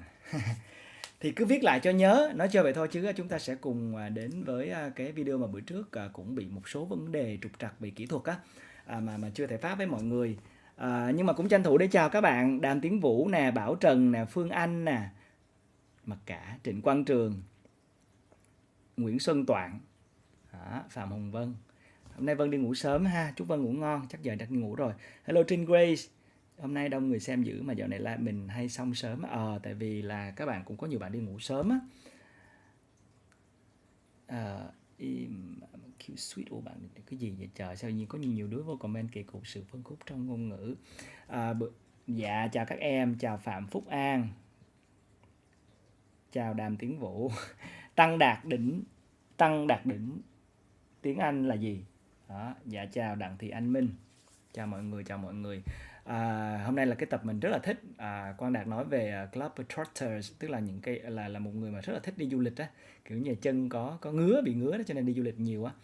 Mình cũng là một người thích đi du lịch và đi theo nhiều kiểu khác nhau. Nhiều bạn thì cứ nghĩ là đôi khi phải đi một chuyến đi thật là fancy, nhưng mà trong cái Voice of the Week vừa rồi thì các bạn cũng có thấy là người bạn của chúng ta chia sẻ là một cái chuyến road trip rất là hay, ăn đặc sản của vùng miền đó. Các bạn ở Hà Nội có thể đi Hải Phòng nè, các bạn ở Sài Gòn thì có thể đi road trip đi Vũng Tàu, hoặc là đi Hồ Tràm, hoặc là đi lên Phan Thiết, Mũi Né, khám phá một chút xíu miền Trung cũng được. Và nếu có nhiều thời gian hơn thì có thể đi những cái trip dài hơn. Các bạn ở khu vực Đà Nẵng thì có thể đi về Quảng Nam hoặc là đi xuống Quảng Ngãi. Rất là nhiều những cái chỗ đẹp đúng không ạ? Rồi, hôm nay em vào hơi muộn. Louis Lee. Hello Đặng Thị Anh Minh, em nghe cuốn lắm, u mê, trời ơi dễ thương quá. Bây giờ thì chúng ta sẽ cùng đến với một cái tập mà bữa trước Extra Talk như là mình cũng nói với các bạn là mình có cái lỗi kỹ thuật, cho nên ngày hôm nay mình sẽ phát lại từ cái khúc đó. Đó chính là cái tập mà về UN. UN được biết đến ở 185 quốc gia trên thế giới, có đúng hay không? Hoặc là những cái thông tin về cái tổ chức gọi là Liên Hợp Quốc thì nó sẽ như thế nào? Có nhiều bạn cũng có ước mơ là sau này mình sẽ làm việc cho Liên Hợp Quốc, vậy thì bạn phải hiểu rõ Liên Hợp Quốc nó là gì. Cái khung giờ thứ 2 của ngày hôm nay chúng ta sẽ cùng đến khung giờ thứ 3 rồi đó, khung giờ cuối cùng của ngày hôm nay. Không chỉ là học tiếng Anh mà chúng ta sẽ còn được truyền cảm hứng thông qua kiến thức nữa. Và ngay cả các bạn đang xem ở đây thì cũng có rất là nhiều bạn có những cái nguồn kiến thức rất là nhiều, rất là đa dạng, thú vị và khác nhau. Đi du lịch Hải Phòng anh các bạn ở Hà Nội có thể đi food tour Hải Phòng cũng rất là hay đó. Và cho nên anh nghĩ là ở khung giờ này thì chúng ta sẽ cùng được tìm hiểu những cái thông tin về United Nations, tức là Liên Hợp Quốc, cũng như là biết đâu đó sẽ ignite, sẽ kích hoạt cái tinh thần của các bạn để khám phá nhiều hơn những vùng đất ở trên thế giới hay sao. Nào, chúng ta cùng đến với cái tập này nhé mọi người. True or false? So you guys can message one true, one T if that is true, or one F if that is false. Okay, good luck. The next Nice, easy question. The UN came into existence in 1942. Okay. Ooh, that gets very hard very quickly. All members of the UN Security Council have the right to veto. Veto. Can I repeat the question so Yes. that all the answer will hear it clearly? Sorry. All the members of the UN Security Council have the right to veto. Question number 4. The UN is headquartered in New York City. Ooh, New York City. New York City is at the headquarters of UN. Very exciting. Okay, the 4 main purposes of the United Nations is to keep peace, number 1. Number 2, develop relations. Number 3, improve the life of the world's poor. And number 4, provide a forum for nations. So are they the 4 purposes of the United Nations, true or false? So we have keep peace, develop relations, improve the life of the world's poor, and also provide a forum for nations. I have already had the answer in my mind. We'll see if you're right or wrong. Okay, so I think it's time for us to go through the questions. Okay, perfect. The answers. The answers, Yes, that's okay, right. good. And I'm so eager to play this game with the audience and with you as well. So let's go through from the first question, shall we? Yes, of course. We have the yay or nay here. Let's all together bring it up, yay or nay. Okay, interesting. So that's false Or, and true. yeah, true. Okay, Richard. Okay. Yes or no? Question number 1. Can you read it out Oh, loud? yeah, sorry. You're the expert. Oh, yes, of course. The UN recognizes 185 countries. 1, 2, 3. False! Yes, Yay! perfect. Yeah, so there's 193 member states of the United Nations. 93. And there's 2 observer states of the United Nations. They include the Holy See in the Vatican and the state of Palestine. Well, very So nice. about 195 altogether, but 193 member states. So if anyone said 185, I'm afraid, tough luck. Question number 2. The UN came into existence in 1942. 1, 2, 3. I know this answer. Yes. Can you tell me why? What year was it? Maybe 1945? Yes. Why do you think that was? Because it's when the World War II ended. Yes. And in October 1945. But this isn't fair because you have a degree in international relations, so you knew this anyway. No, but I forgot all of it. Oh, okay. But yes, it is 1945, and you're right. One of the purposes of the UN, why it was created, was as a result of World War II. So when peace was achieved, to try and stop us from going into another world war. Nice. I feel like I'm rewinding back to the class in my university with Good, you here. good. That's what we're here to do, to teach. Okay, question number 3. Can you read it out loud? All members of the UN Security Council have the right to veto. 1, 2, 3. False, of course. Yeah, false. But do we have to explain what veto means to the viewers? I think you better explain. Okay. So veto basically is a power to stop a decision being taken at the last minute. So for example, a resolution at the Security Council, one of the members of the Security Council can issue a veto which stops the decision or resolution from being passed. And they have that right to do so. But not every country, only some countries. Okay, question number 4. The UN is headquartered in New York City. 1, 2, 3. Yes, New York City. Have you been to New York City? Yeah, twice. Ah, wow. Did you visit the UN? Of course, no. Oh, you should have. Yeah. You should have. But there is also UN agencies across the world. For example, we have the UN Human Rights Council in Geneva. So very often you hear people talk about New York City or Geneva. Moving on to the next question. Can you read it out loud? The 4 main purposes of the UN is to keep peace, develop relations, improve the life of the world's poor, and provide a forum for nations. Wait, it's 4, right? Yeah. So peace, relations, poor, and a forum. 1, 2, 3. Oh wait, if poor, like how about the rich? Well, that's exactly the point. So everything is right there. Of course, keep peace, develop relations, and provide a forum. But the UN is not just there for the world's poor. There's a lot of other issues, obviously. For example, humanitarian issues. I mean, there are maybe people who are living in particularly vulnerable areas that are not necessarily poor. But of course, a focus of the UN's work is for vulnerable or marginalized groups, and poor people often find themselves in those situations. But it's not exclusively for poor people. It's more of a focus on issues like human rights, trying to combat discrimination, and of course humanitarian response, which means in times of crisis. And of course crisis doesn't always select poor or rich people. It doesn't discriminate always. Not sometimes, unfortunately, it can, but that's the 4 main purposes of the UN. Thank you so much for such detailed and comprehensive knowledge of the UN. And I think that we all here gain a lot of knowledge from that, about the UN, gain more interest. Sometimes we don't really, read a lot about UN, but I think this is a very important thing in the young people's life. Great. So we're going to talk more about the topic later on in the show. Okay? Perfect. Thank you very much. That is a game, true or false. I hope that you gain a lot of knowledge about UN and be more well aware of this organization. And we will talk a lot more about the role of UN and also your role in this day and age with our expert. So stay tuned. And don't forget to watch the rest of the show because we will announce the result of this game at the end of the show in the live chat of IFO Nightly Show.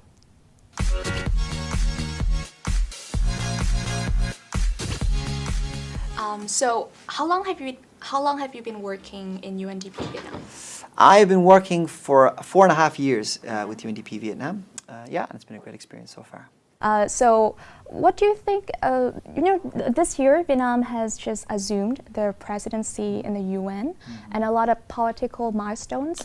Yeah, so can you tell us more about your opinion about the way Vietnam performed? So I can tell your viewers that Vietnam was elected to be a non-permanent member of the Security Council at the UN. So it's a fantastic achievement. And what it means is that other UN member states endorsed Vietnam to be a permanent member of the Security, or non-permanent member of the Security Council, to entrust in Vietnam some very important decisions and discussions about international peace and security.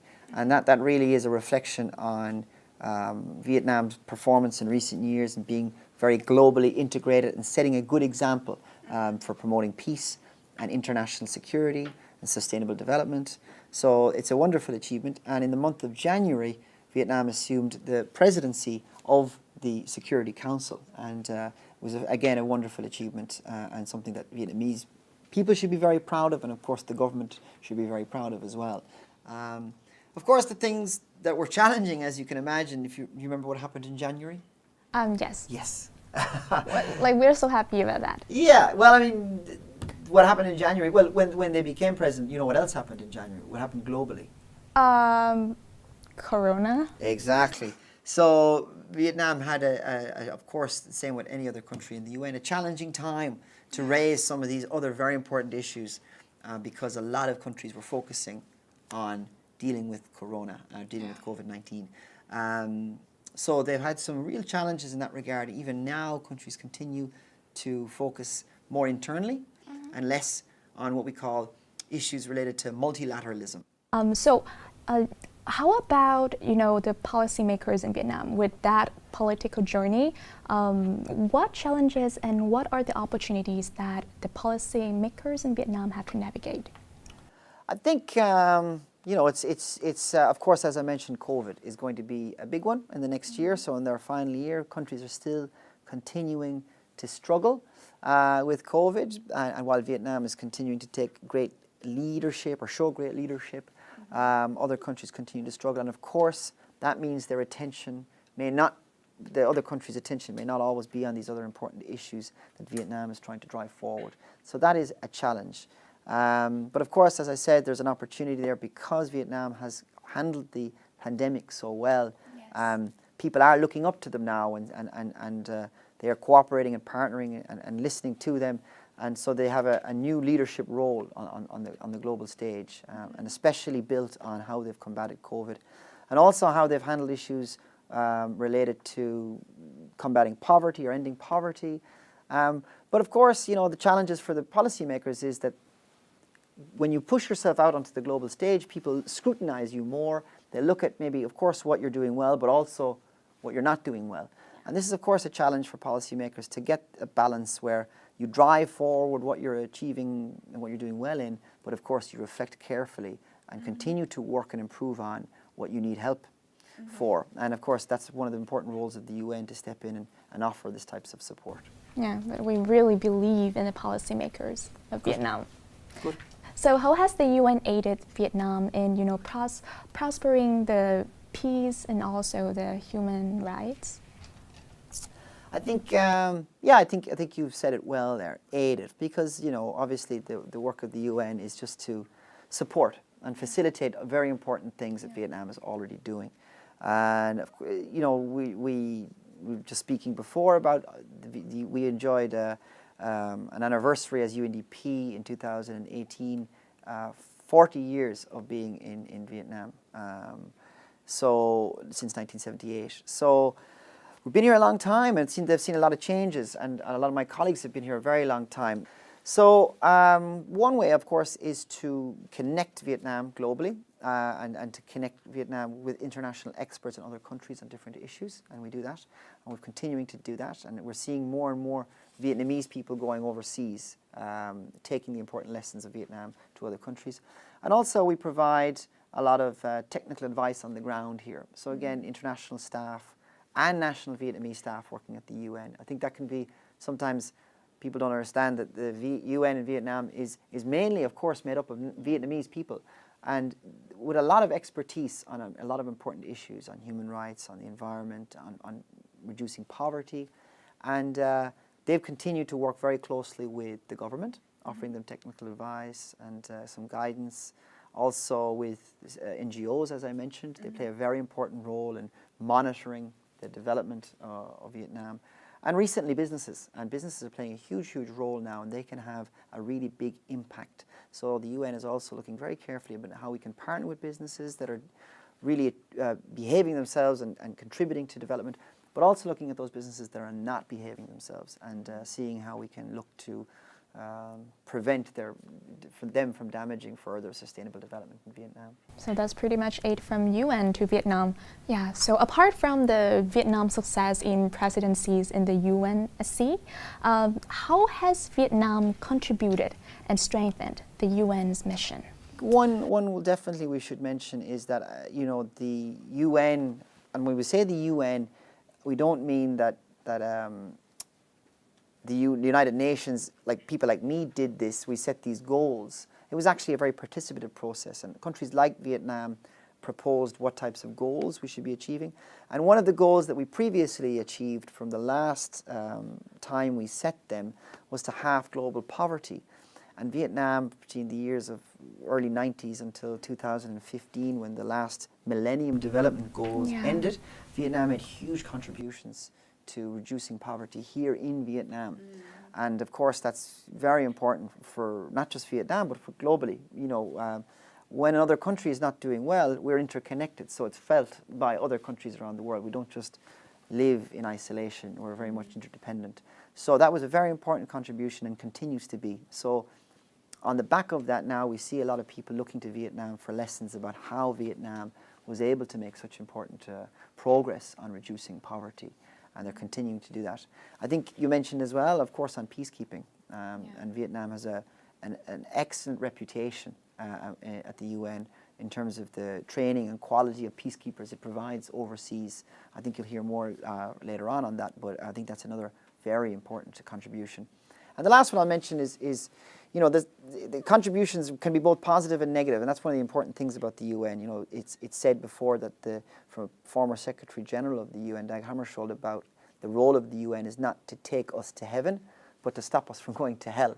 And one of the very important contributions of Vietnam is to continue to participate in global reporting and monitoring mechanisms, especially around human rights. So of course no country is doing anything perfectly, and one of the important processes of the UN is that you go to the UN and experts and other countries assess how they think you're doing in terms of things like protecting human rights or the environment.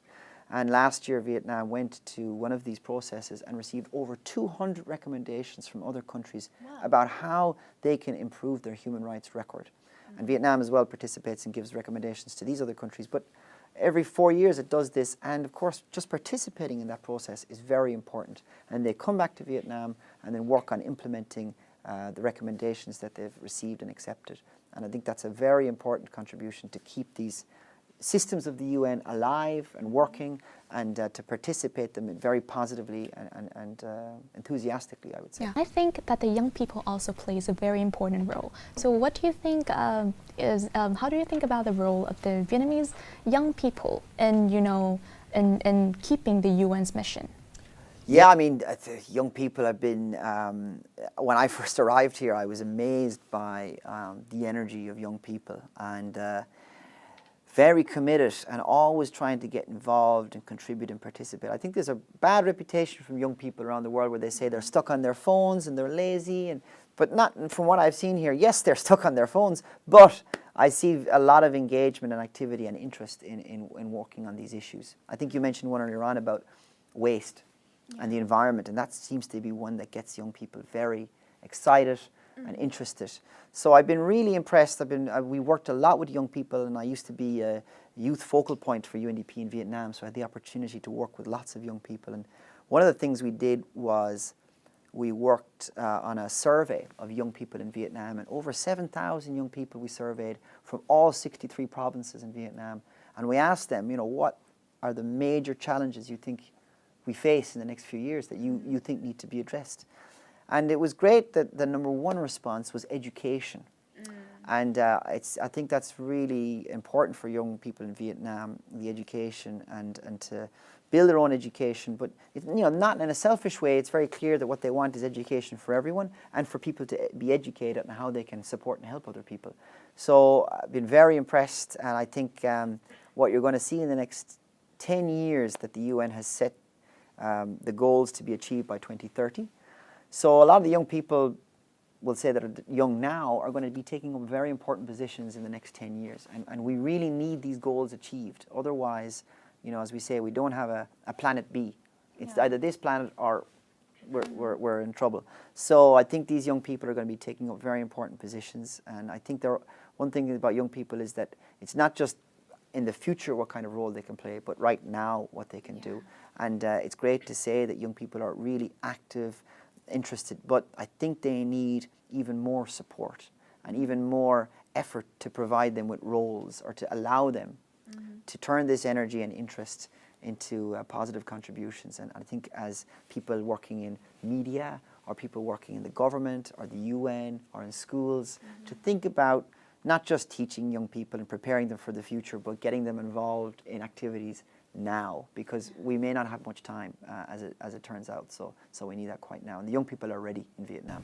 So mentioning the support, we got support from the government, the school, and the UN. So how has the UN aided the Vietnamese young people in keeping their fully aware of the global situation and their aspirations? So we've actually ran a number of workshops and trainings. Sounds very boring, but we do some fun stuff as well. So we've had a number of campaigns around promoting gender equality, where we brought some celebrities together to sit down on panels and maybe do some acting out of situations where women feel discriminated against or harassed.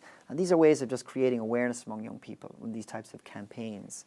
So that's one. But also we've run a number of initiatives where if young people have ideas about advancing sustainable development. So say, for example, it's waste and plastic. How young people see a solution. They can come to the UN. We've had a number of competitions for ideas through an initiative we call Youth Collab. And again, young people have come forward with some amazing ideas in Vietnam. And what we want to do is support those ideas and implement them and give young people the confidence to drive these things forward. I can give you another very great example of a company down in Ho Chi Minh City that uses 3D printing to develop prosthetic limbs for amputees, and that young team provided prosthetic limbs for victims of mines in the center of Vietnam, so mines that have been left there from the war. So young people with technology and all their know-how are ready, and they just need support. And one way we've done it is by providing them with competitions to hear these ideas and then supporting them to implement it. But that's only a very small step, and it's only a very small role. There's a lot more that needs to be done to make sure that young people fulfill their potential, because this is the planet that they'll be living on the most. A lot of us will be gone by the time that happens. So I think more needs to be done. We'll see. I think Vietnam has a lot of potential in this, especially the young people. Of course. Yeah, so thank you so much for the talk. I have known a lot. It's such an eye-opening experience. So what will be the key message for the young audience who are watching right now from the UN representative?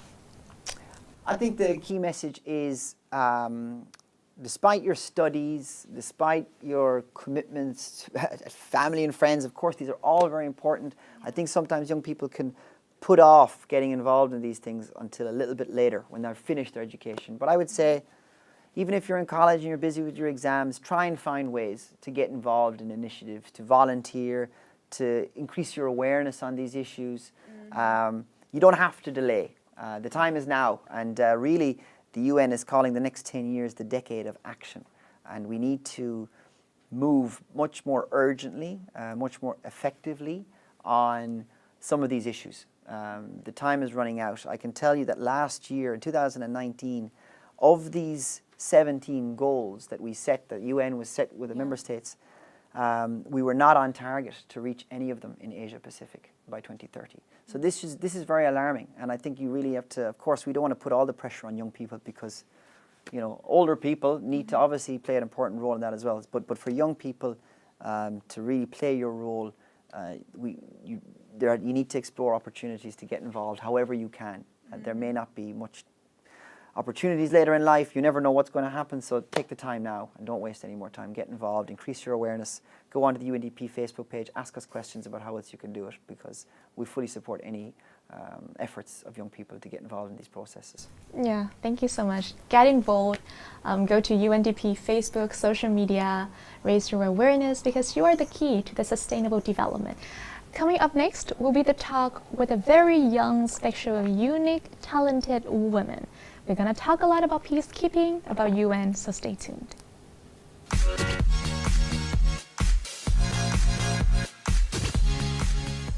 And welcome back to IFO Nightly Show. We are here with our special guest, First Lieutenant Samingok. She has been the peacekeeper for the UN as well, and I think it's going to be a really interesting talk.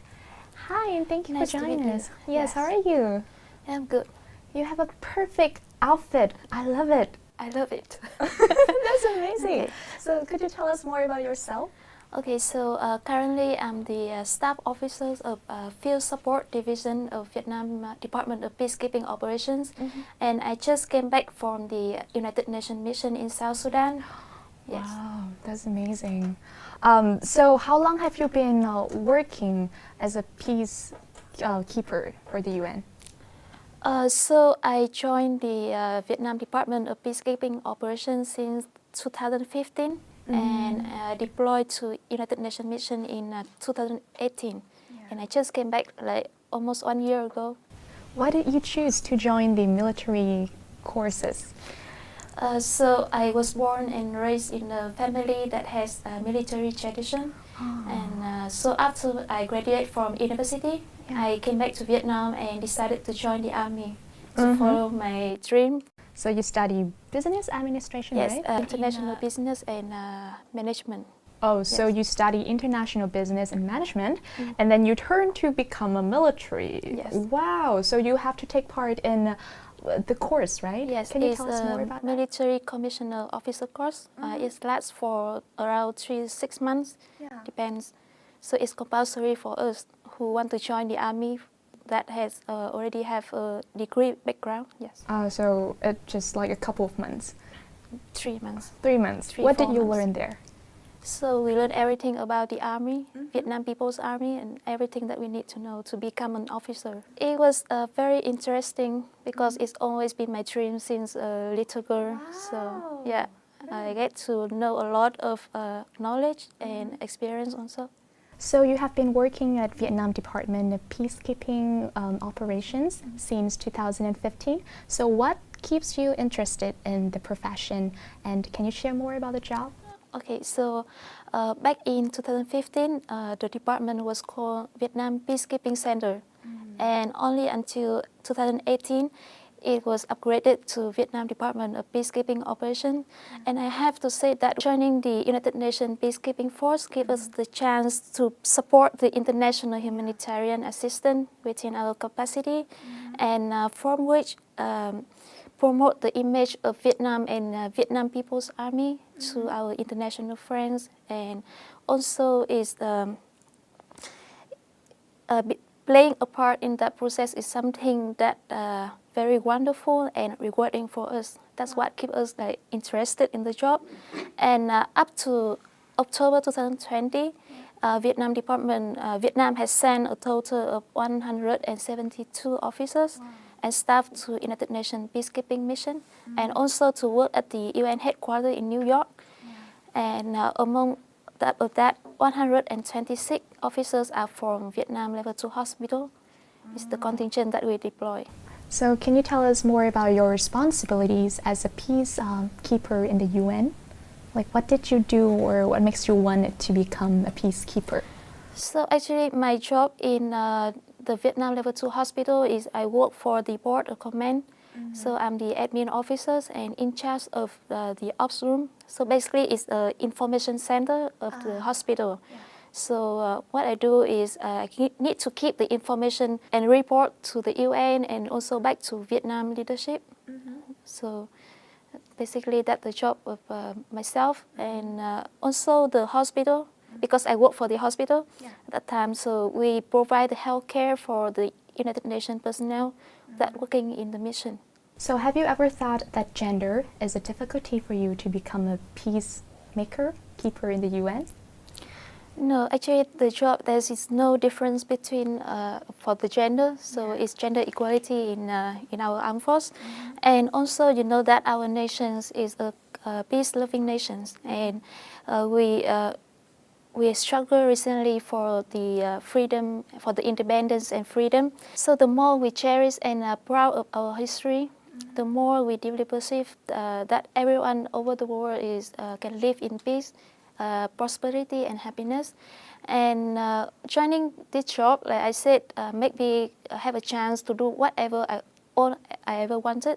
First of all is to follow the footsteps of my grandfather and father. Secondly, to help the other.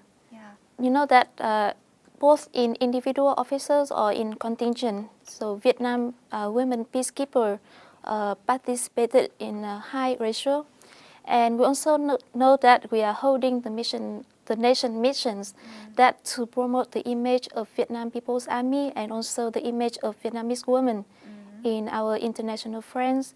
And for the UN, the participation of the women peacekeeper have made many positive impact on the peacekeeping environment. And so I think that what called women empowerment, and that's what I'm rooting for. I think you're such a role model in the women empowerment in this day and age for the Vietnamese young people. So you told us that you came to South Sudan for the military responsibility. How long had you been there? So it has been, it was 14 months. 14 months? Yes. Starting from 2015? October 2018, and we end in end of November 2019. So just last year? Yes, so it's basically we are rotation 1 of Vietnam Level 2 hospital, so the rotation will keep coming. So can you tell us more about your experience there, the hardship and like the opportunities? So that question is the question that we have been asked the most when we came back to Vietnam. I have to say that we had 14 months in the mission, and it's not long if compared to a lifetime. But a day in a country that suffering from war and even civil war is full of difficulties and challenges, and especially for women in uniform, these difficulties multiple. So I will share about like difficulties that we have to face in the mission. So first of all, is the living condition. So let's take South Sudan for an example. So that country, they have 2 seasons. The first is rainy season and also the dry season. And we arrived in South Sudan in the end of rainy season, and it was extremely cold at night. Down to 10 degrees Celsius, and in nighttime it can go up to 50 degrees Celsius. So it was very cold, and we didn't bring jacket because we thought that we don't need jacket there. Oh my God. Yes, but in dry season, the heat can go up to 60 degrees outside. So it's very hot, and another issue is the clean water. So it's very rare there, and is a problem for everyone, I think. The second difficulty is the working condition. So sometimes we have to go to places that have nothing, like only have dust, dead tree, and the dirt road. And let's take a job of military observers, for example. So as a military observer, your duty is to go on patrol. Wow. So it can take days and even months, and sometimes you have to go to a place that have nothing. You don't have a bathroom, don't have a proper place to sleep. So what you need to do is carry a sleeping bag with you and get to sleep wherever and whenever you are. Right. So it's very hard and tough. And not only we get the challenge from the working condition, but also the let's say we have to face a risk of many infectious disease. So diseases like malaria, Ebola, and the most recent is COVID-19. So it's very difficult there. And last but not least, I think that this the most important one is the psychological effect. So we have a long term of duty, and let's say right now, due to the impact of COVID-19, so a lot of my colleagues they cannot go back home on leave, and even they have to extend their term of duty to few months. And there was a case happened in our rotation 1 of Vietnam hospital. One of my colleagues, his mother passed away, and he couldn't go back home. So it happens. And as a military officers, we all understand and know that everything can happen, and what we need to do is to overcome all of these difficulties to complete our mission. Wow, you're such a powerful, strong woman. I cannot even imagine all of those difficulties you have been through, and now you're so beautiful, optimistic, and very, very, willing to contribute to the peace of the world and of Vietnam. I mean, I just want to give you a round of applause, and I know that a lot of audience here watching really look up to you. This is the first time I listened to the stories of a peacekeeper, a Vietnamese peacekeeper, and I feel so touched. So, did you imagine that living conditions were that bad before coming to South Sudan? Well, before we deploy to the mission, so we have a lot of training. And in that training, we will get to know all the information about the place that we are going to deploy. And we know about that, but it's nothing that we expected. Especially, that when I just landed in South Sudan, in Ben Tiêu, where our base is, the airport, normally you can see the airport is a building right? Very clean and proper. Yes, but in Ben Tiêu it's different. It's nothing there. It's just the dirt road. So they even landed on the road. Wow. Yes. So they don't have the proper route. Yes. For the airplane. Wow. So, yeah. Was you shocked at that time? No, it was it's a new experience. Yeah. So we know about that. But then when on the way we go back to our camp, so the children and also the local, they are standing on the road and then looking at us. I think the training helps you a lot. Yes. Yeah, helps you to imagine the conditions and help you to some ways to overcome the difficulties.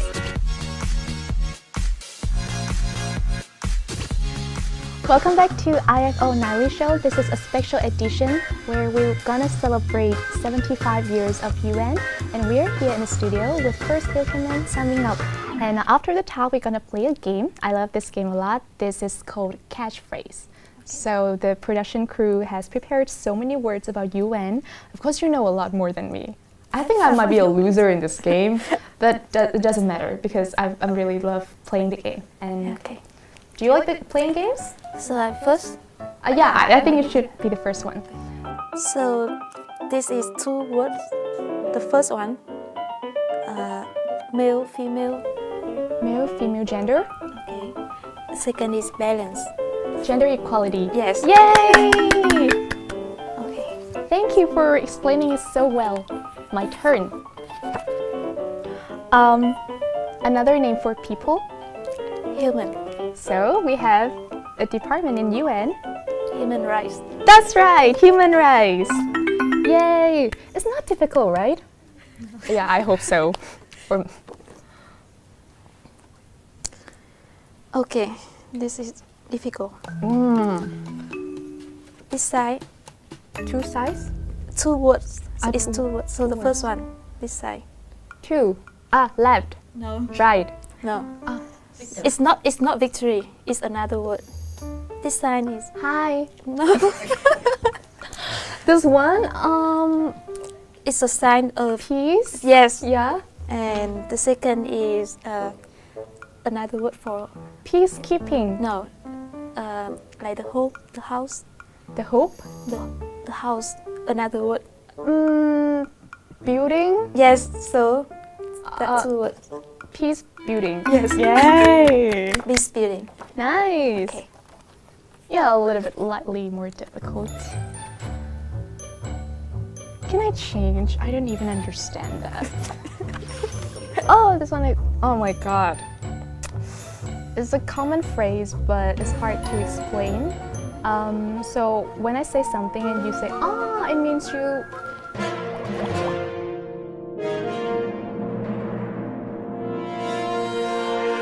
Mutual understanding. Wow! Is it correct?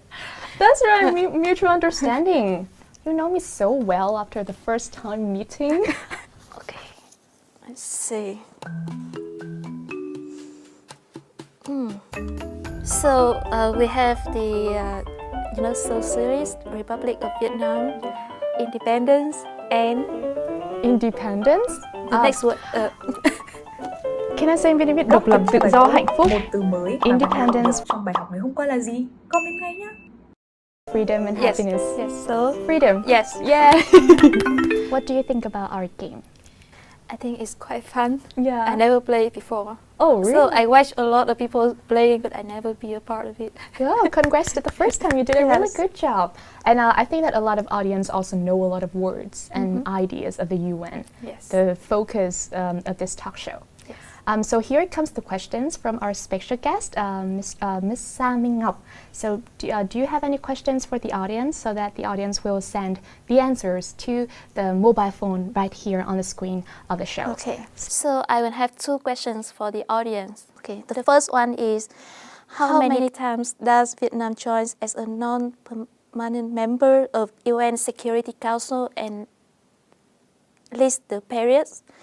And the second question is, from 2014 up to now, how many officers and staff that Vietnam has sent to the United Nations peacekeeping mission? So that's a very cool and good questions. I think you could do some research if you have no idea and send the message to their IFO show, and we will have a lot of presents and gifts from the UN to you guys, so stay tuned. Thank you so much for taking time to join the show with us. Thank you for the invitations, and it's my honor to be here also. Yeah, I look forward to meeting you once again in the future. Me too. Yeah.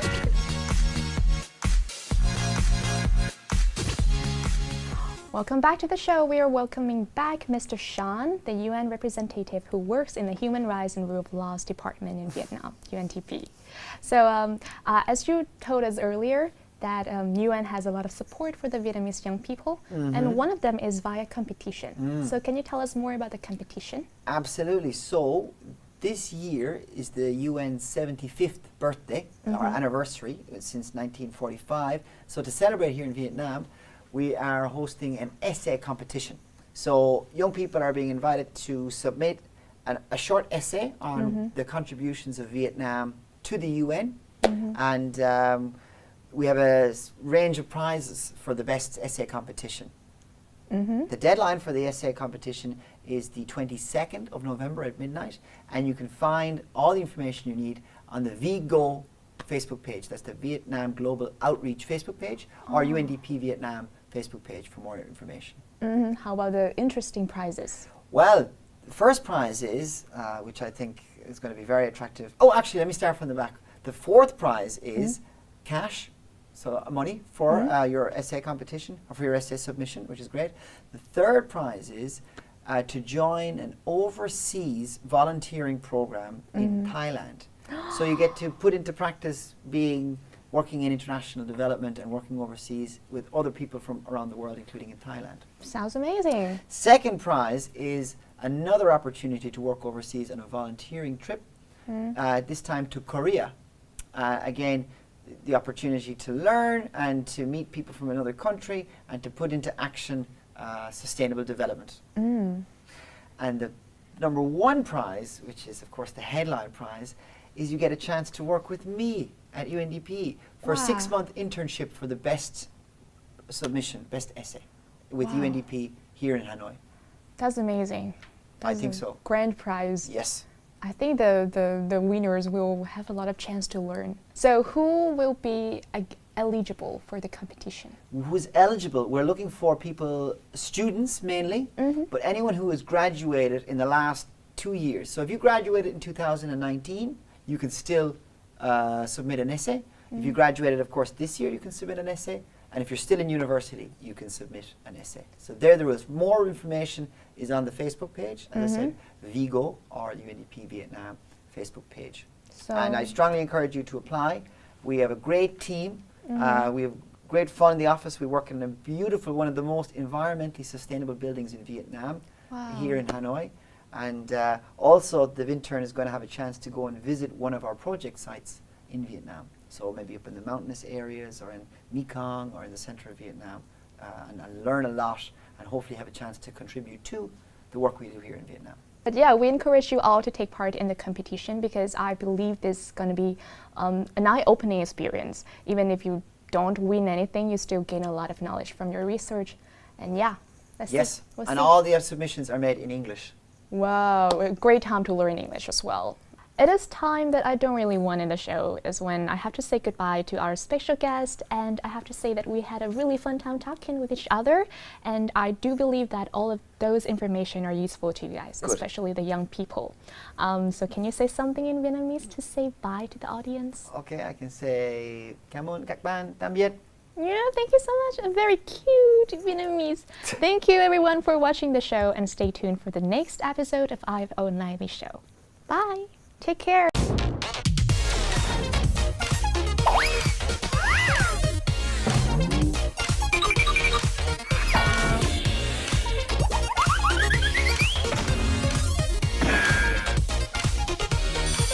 Now it's time to study IELTS.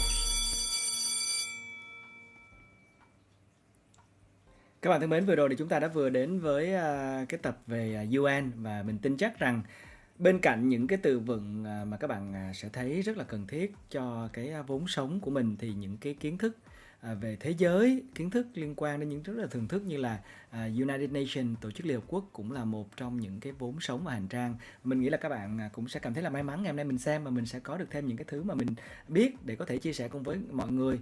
Bởi vì là cái cuộc sống của chúng ta đều chỉ gói gọn trong những bức tường, đúng không ạ? Đều chỉ gói gọn trong Việt Nam. Mình có nhiều cơ hội để đi xa và xa hơn nữa. Hello Chocofoy. Hello Cool Boys. Cool Boy bữa nay giỏi quá ha. Tự nhiên ta thấy Cool Boy xuất hiện cái là bắt đầu có kiểm tra bài cũ mà Cool Boy ngay lập tức nhảy vô luôn. Rất là giỏi. Hello Giang Nguyễn. Rồi thấy đang chat chuyện tình yêu gì đồ. Bữa nay Giang có nhiều cảm xúc lắm. Anh có cảm giác như là bữa nay Giang Nguyễn, Giang đẹp trai đến từ Hải Phòng, crush mời ăn mời uống hay gì đó, xong rồi tự nhiên nhảy vô thả tim cho tôi. Tôi thấy một điều gì đó không bình thường từ bạn. Mic rè hả? Mic rè anh cũng chịu thua, anh không biết làm sao để cho mic nó hết rè hết. Chịu thôi. Hello Giang Nguyễn rồi đó. Hello Phương Anh, còn mấy cái chữ đằng sau anh không biết đọc. Hello Tuệ Thái. Hello các bạn, những thiên thần đã còn thức đến tận giờ này để học bài cùng với nhau. Và cũng đặc biệt cảm ơn đến Trịnh Quang Trường, cảm ơn đến Cool Boy, Trần Duy Toản cũng vẫn đang nhẫn nại một buổi tối để nốt lại những cái từ vựng để cho các bạn có thể vào trước vào sau thì có thể học được thông qua những cái từ vựng đó bằng cách là luyện nghe. Và những cái bạn mà sao mà chính cả bản thân của các bạn cũng đang nốt ra thì cũng đã học được thêm nhiều thứ mới rồi. Hồi nãy thì cũng vừa tranh thủ ăn một chút xíu rồi, cho nên là vừa mới gửi hình ở trong cái group Messenger Facebook của các bạn. Hết rè rồi hả? Ok, em hết rè rồi, không rè đâu anh. Giờ em mới học IELTS thì có muộn không anh Tada? Năm nay em lớp 12 và test được 4.5. Giờ em mới học IELTS thì thực ra là anh nghĩ không có cái gì gọi là sớm mà cũng không có gì gọi là muộn hết á. Anh thấy cách đây khoảng chừng vài năm về trước á, thì những bạn thường là vào đại học rồi mới bắt đầu học IELTS. Nhưng bây giờ các bạn càng ngày học càng sớm. Anh có những đứa em nó mới có học lớp 6, lớp 7 thôi cũng thi IELTS rồi. Nhưng mà quan trọng mục đích của nó là cái gì thì mới là thứ mà chúng ta cần phải tìm hiểu. Ví dụ như là Toản cũng vừa mới chuẩn bị định thi IELTS nè, hoặc là Leo Davira cũng là một thành viên của lớp rất là nhiệt tình, bữa nay chắc nó đi ngủ rồi, cũng chuẩn bị thi IELTS nè, vì các bạn đó chuẩn bị vào đại học á, bởi vì là thi IELTS lớp 12 thì nó sẽ có lợi thế của các bạn khi mà được xét học bạ hoặc là xét vào đại học đó, thì các bạn cũng nên theo dõi những cái quy định mới nhất Và để nâng band điểm 0.5 thì thường là mất phải đến 200 giờ đồng hồ, cho nên các bạn phải học tập thật là chăm chỉ nhẫn nại.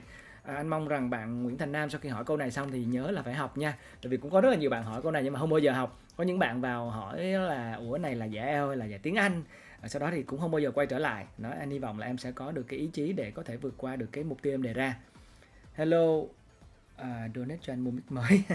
Anh ta đây em được thầy Oliver Holmes dạy em speaking cùng writing. Wow, hay quá.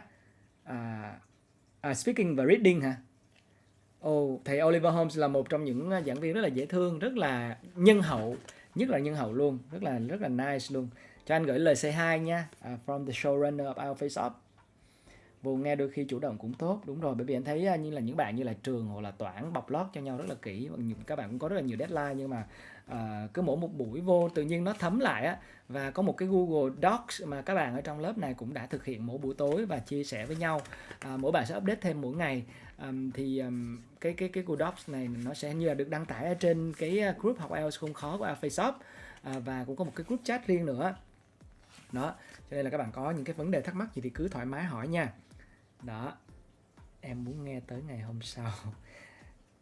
Rồi, ok, còn bây giờ thì chúng ta sẽ đến với một cái clip cuối cùng của buổi tối ngày hôm nay. Một cái clip đến từ một người mà mình cũng ngưỡng mộ. Đó là Ellen DeGeneres, là một trong những entertainer, những người làm một cái người làm giải trí rất là đáng nể trọng. Nể trọng bởi vì kiến thức, nể trọng bởi sự duyên dáng và nể trọng cả bởi vì cái tinh thần. Những show của Ellen là thường vào khung giờ buổi chiều, tức là khung giờ dành cho bà nội trợ, khung giờ bình dân nhất. Và để chinh phục được cái khung giờ này thì thực ra họ cần một cái trái tim rộng mở và rất là nhạy cảm. Đến với trường Tulane là một trong những cái ngôi trường mà ở thành phố của Ellen đã từng sinh sống á, thì bà cũng đã có một cái bài phát biểu rất là thú vị và rất là truyền cảm hứng. Ở phần cuối của buổi tối ngày hôm nay thì chúng ta sẽ cùng đến với bài này nha các bạn. Distinguished guests, undistinguished guests, you know who you are. Honored faculty and creepy Spanish teacher.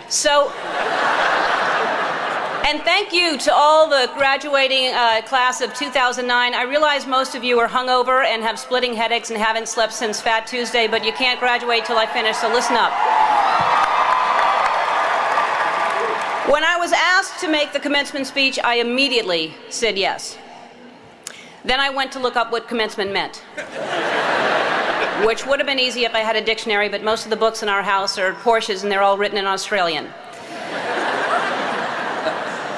So I had to break the word down myself to find out the meaning. Commencement, common and cement. Common cement. You commonly see cement on sidewalks. Sidewalks have cracks, and if you step on a crack, you break your mother's back. So there's that. But I'm honored that you've asked me here to speak at your common cement. I thought that you had to be a famous alumnus. You had to graduate from the school. And I didn't go to college here, and as I don't know if President Cowan knows, I didn't go to college at all, any college. And I'm not saying you wasted your time or money, but look at me, I'm a huge celebrity.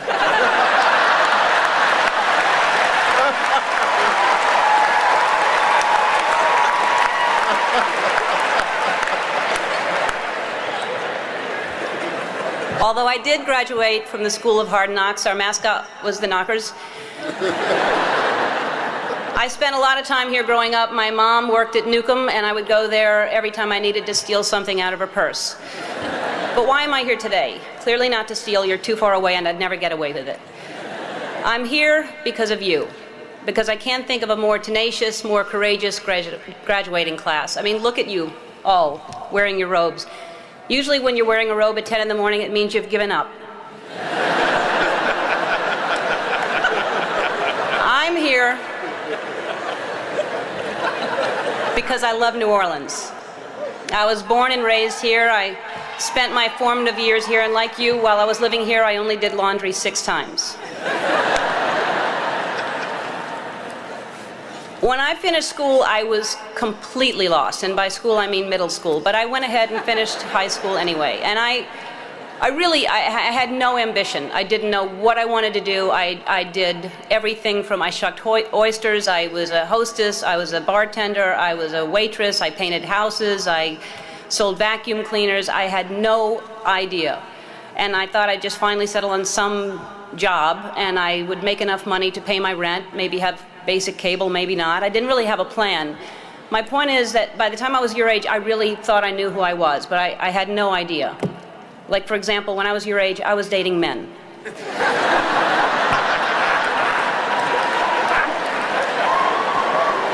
So what I'm saying is, when you're older, most of you will be gay. Is anybody writing this stuff down? Parents?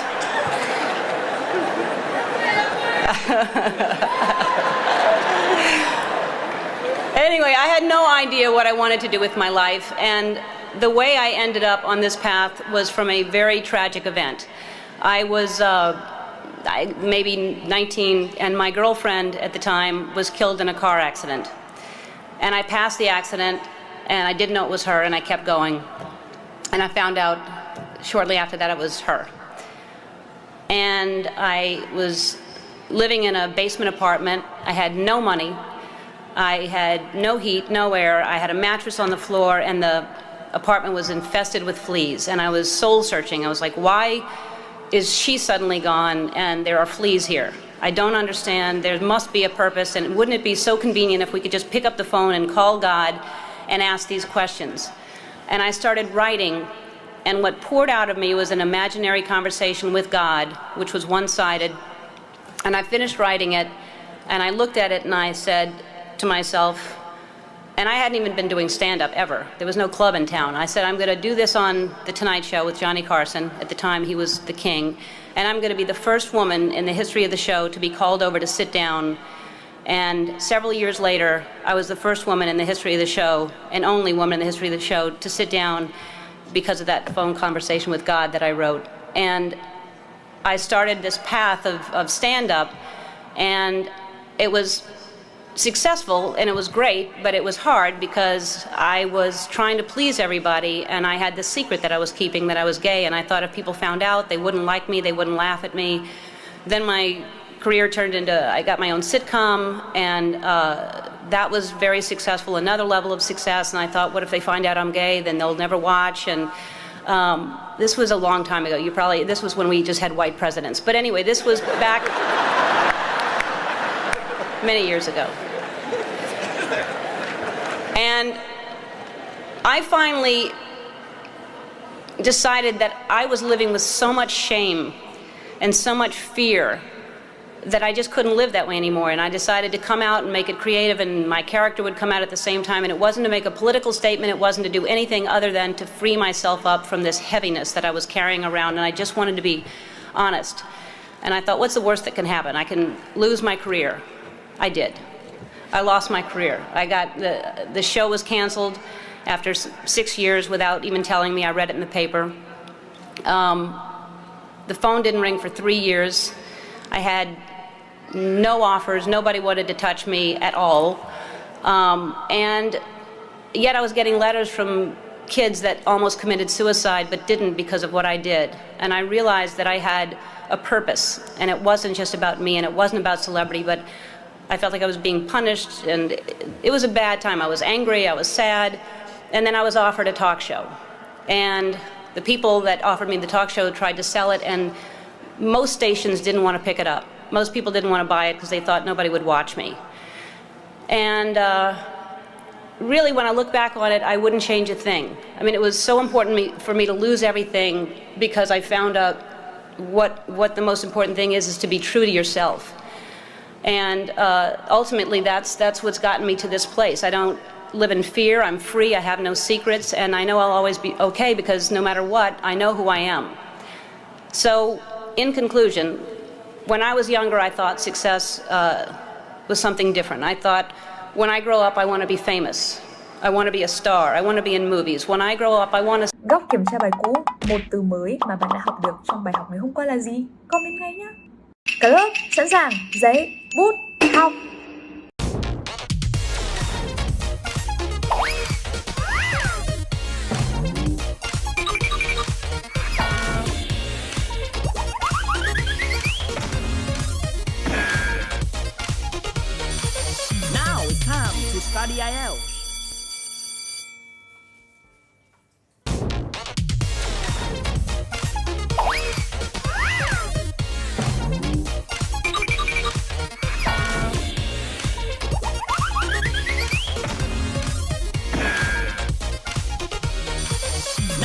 time to study IELTS. Đúng 11 giờ rồi đó mọi người. Chúng ta sẽ chuẩn bị đến giờ đi ngủ thôi. Ngày hôm nay đã học được rất là nhiều thứ rồi. Và hy vọng rằng cùng với gần 3 giờ đồng hồ của chương trình thì dù là bạn có vào từ đầu, hoặc là bạn vào từ giữa, hoặc là bạn vào từ khúc cuối, thì cũng xin cảm ơn sự nhiệt thành của các bạn. Và mình tin rằng đến lúc các bạn sẽ biết ơn sự nhiệt thành của chính mình, bởi vì nó chính là cái thứ đẩy thuyền mình đi xa nhất, đến với những cái mục tiêu mà các bạn đang chờ đợi. Hello Phan Hà, giờ tưởng đi ngủ mà vẫn còn chưa ngủ. Tới giờ ăn khuya. Cái bản đồ trong phòng anh đẹp thế, anh vừa mới lắp xong trong lúc mà theo dõi chương trình đó. Các bạn để ý là anh có một cái tai nghe này nè. Đó, cho nên là anh vẫn nghe được tất cả những cái nội dung đó trong lúc khi đó thì vẫn làm những việc khác nhau. Nấu cơm, rồi lắp bản đồ, hoặc là tranh thủ ngồi đọc sách một chút xíu, hoặc là ngồi đọc những thứ linh tinh để sao mic bé thấy nhỉ ha. Tại vì nói nhỏ chứ không phải là mic bé đâu em. Giờ cũng khuya khuya rồi mà. Cho nên là phải nói nhẹ để đảm bảo âm thanh vừa đủ nghe. Đó, nhiều người kỳ lắm á, nhưng nhiều trường cũng kỳ lắm nè. Trường nhiều khi có khi là ban đêm em bật. Hồi nãy cái phần tiếng của cái video này nó to quá cho em bật nhỏ. Bây giờ anh nói nhỏ thì em sẽ nói là nó nhỏ hơn. Đặng Thảo Nguyên, lần đầu tiên thấy em. Chữ đằng sau anh mua ở đâu Á là chữ nào? Chữ đằng sau mua ở một supplier chứ họ mua đâu anh cũng không biết. Rồi còn ai nữa không? Chúc mừng Giang Nguyễn, hôm qua nghe test được 9.0. Test nghe tức là em làm là bài mock test đúng không? Anh cũng khuyên là các bạn nên làm mock test nhiều vô, bởi vì mock test nó sẽ khiến cho các bạn quen với lại format của bài thi. Và ngoài ra thì mock test nó cũng sẽ cho bạn nhiều những cái dạng bài khác nhau. Thông qua đó thì mình biết mình hỏng cái chỗ nào, mình hỏng kiến thức chỗ nào. Đó lý do tại sao mà ở phần đầu thì mình luôn luôn đem đến những cái bài về grammar cũng như là những cái tips liên quan đến IELTS để cho các bạn. Rồi, ok, đã đến phần cuối cùng rồi. Anh ơi, làm mock test ở web nào đó à? Nhiều lắm em ơi. Em có thể vào thì workshop cũng có mock test, rất là nhiều những cái mock test khác nhau luôn á. Chỉ cần em vào em tìm thôi là nó sẽ ra. Chỉ cần em vào em muốn tìm thôi đã ra. Đó, IELTS Online rất là nhiều luôn á. Thực ra thì anh rất là muốn các bạn đặt câu hỏi và các bạn sẽ theo đến cùng cái câu hỏi đó của mình. Như là rất là buồn khi cũng có rất là nhiều bạn đặt câu hỏi sau đó là chạy đi chỗ khác. Ví dụ như là bạn hồi nãy có bạn nam á, nhảy vô mình mừng quá, bạn này cũng đang chuẩn bị học rồi, cuối cùng bạn đặt một câu hỏi xong mình trả lời, sau đó thì có Trần Duy Toản cũng trả lời rất là say sưa và nhiệt thành, không biết bạn đi đâu mất tiêu á, hoặc là thấy không cần phải cảm ơn. Đó thì nhiều khi nghĩ cũng có nhiều lúc cũng buồn lắm, không biết là có thể là do mình nhạy cảm quá hay là do các bạn bây giờ cũng có nhiều bạn cũng bị hời hợt quá đó. Bởi vì là ngay cả rất là nhiều bạn cũng đang theo dõi chương trình như là Cool Boys này, hoặc là Trường này, và nhiều bạn khác nữa cũng đã từng thấy rất là nhiều bạn nhảy vô, sau đó lại hỏi một câu kiểu như rất deep và kiểu như là than thân trách phận của mình là mình đến từ vùng quê nghèo không có điều kiện học, bây giờ theo lộ trình học làm sao. Hồi quá trời bạn nhảy vô comment là giờ em phải cần như này, bạn phải làm như này, bạn làm như kia, xong rồi cuối cùng bạn đi đâu mất tiêu luôn á. Những bạn như vậy nhiều lắm, cho nên là không biết là các bạn đang theo dõi có nhiều bạn như vậy không. Nếu mà có thì anh nghĩ cái động lực lớn nhất để cho các bạn là hãy nhìn vào những cái tấm gương đang học cùng với mình nè. Bởi vì các bạn đang bị phân mảnh rất là nhỏ bởi các thiết bị số á. Nhiều khi xem những thứ 30 giây nhiều lắm, xem những thứ 1 phút, 2 phút, 3 phút, và cái sự chú tâm của các bạn nó bị kém lắm luôn á. Đó, cho nên là nhiều khi hỏi một câu và nghĩ lúc đó là mình tập trung dữ lắm, nhưng mà sau đó khi hỏi xong câu đó, cái động tác tắt cái màn hình thì nó cũng nhanh lắm, như là lúc các bạn bắt đầu vậy á. Cho nên là đừng để những cái thứ đó nó làm cản chân bạn, để cho mãi đến năm lớp 12 mà mình vẫn chưa bắt đầu với tiếng Anh, chưa bắt đầu với IELTS, hoặc là đến những bạn mà kết thúc năm 4, 5 năm đại học thì cũng chưa bao giờ bắt đầu, bởi vì các bạn có muốn bắt đầu đâu mà bắt đầu, đúng không ạ? Và hy vọng rằng hy vọng rằng các bạn sẽ có được cho mình thêm những cái nguồn động lực. Và nếu như các bạn vẫn chưa tham gia những cái nhóm học tập thì có thể hãy tham gia vào nhóm học tập, bởi vì anh thấy nó cũng hay khi mà các bạn có thiết bị số, thiết bị điện thoại di động dùng ở khắp nơi á, thì có thể chia sẻ những cái vui buồn trong cuộc sống nè, vui buồn trong chuyện học hành. Anh thấy có bữa bé nào như là Vivian Lee hay sao gửi nguyên một cái bài vật lý vô, hoặc là tích phân gì vô trong nhóm cho mọi người. Thực ra đó cũng là một cách để mình than thở cùng với nhau, bởi vì là mình không biết được là bạn Giang Nguyễn đến từ Hải Phòng như thế nào, hoặc là bạn Trường đến từ Thanh Hóa như thế nào, bạn Toản là một bạn học về y khoa, bây giờ thì đang học IELTS để thi theo một cái con đường mới thì nó sẽ như thế nào. Đó là những người mà mình có cái may mắn mình được gặp trong đời đó mọi người, cho nên là hãy học được từ họ, hoặc là ít nhất mình hãy giúp họ nếu như mình có thể, thì đó chính là cái thứ động lực quý giá nhất của mình có thể dành cho nhau. Em xin xem livestream âm thầm và ghi chép, ít comment lắm, nhưng mà em ít comment, nhưng mà em có cái icon dễ thương lắm nè, anh phải hiển thị lên để cho mọi người xem là bạn làm cái này như thế nào, em làm kiểu gì mà đẹp dữ vậy. Bạn Chandy tên hay quá ha, để anh hiển thị lên nha. Đó, hình con mèo hay gì á, dễ thương quá. Đó, hôm nay cũng muốn live lâu hơn một chút, bởi vì cũng lâu mới có cái buổi để cùng với các bạn theo dõi trọn vẹn. Mấy ngày hôm nay cũng rất là bận việc, đi nhiều vùng chỗ này chỗ kia. Cuối tuần này anh lại ở Đà Nẵng rồi. Đó, cho nên là cũng tranh thủ thời gian để hiểu thêm về những bạn khán giả của mình, để có thể kết nối với các bạn nhiều hơn. Và cũng bởi vì là cái series Now It's Time to Study IELTS cũng gần đến với điểm cuối rồi. Chúng ta sẽ đến với những cái series khác cũng trong khung giờ này, với những cái format mới lạ hơn, thú vị hơn, để cho các bạn có thể rèn luyện được nhiều hơn những kỹ năng. Riêng những cái khung giờ học tiếng Anh thì tụi mình sẽ quay trở lại cùng với cái playlist, có thể là vào những cái khung giờ khác trong ngày, vào buổi sáng hoặc là vào buổi đêm muộn. Tuy nhiên là cái khung giờ trực tiếp thì tụi mình sẽ dành nhiều content, nhiều đất hơn để cho những cái mục tiêu như luyện speaking, như là những cái English Club, hoặc là sẽ có series Voice of the Week cũng quay trở lại cùng với việc hỏi đáp với những chuyên gia IELTS đến từ Hội đồng Anh hay là đến từ IDP. Thì hy vọng là sẽ mang đến cho các bạn một màu sắc mới mẻ trong một mùa thu mới sắp tới, cùng với chuyến đi của IELTS Face-Off và Fulbright Island Bus đi sắp khắp Việt Nam. Đó, cảm ơn vì đã nhớ đến em, dễ thương quá à. Anh thấy rất là thích những cái thứ nhỏ nhỏ dễ thương như vậy. Em thấy anh vừa nói đến nhóm học là nhóm gì đó trên Facebook. Nhóm gì trên Facebook? Ủa, anh tưởng Hà Hoàng, hồi nãy Hà Hoàng nói là Hà Hoàng đi học thêm, học lý để ngày mai đi thi đúng không? Cố gắng đi ngủ sớm nha.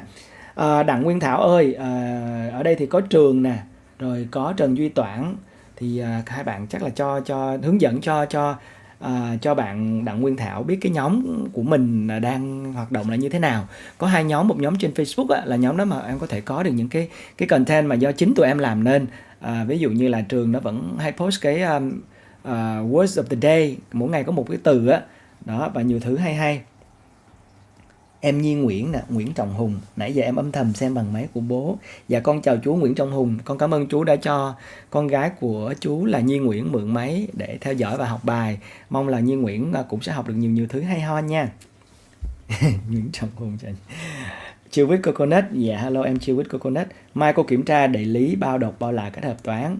Rồi thì nhiều quá muốn đài rồi. Mà anh thấy các bạn cũng thức khuya dữ lắm luôn á. Có nhiều bạn phải đến 2-3 giờ sáng vẫn còn thức ở trong cái group chat đó. Nhớ là phải giữ sức khỏe nè, uống nước đầy đủ nè, chế độ dinh dưỡng cũng đầy đủ nè, và nhớ là phải vận động nhiều, vô đừng ngồi một chỗ nhiều quá thì cũng không tốt.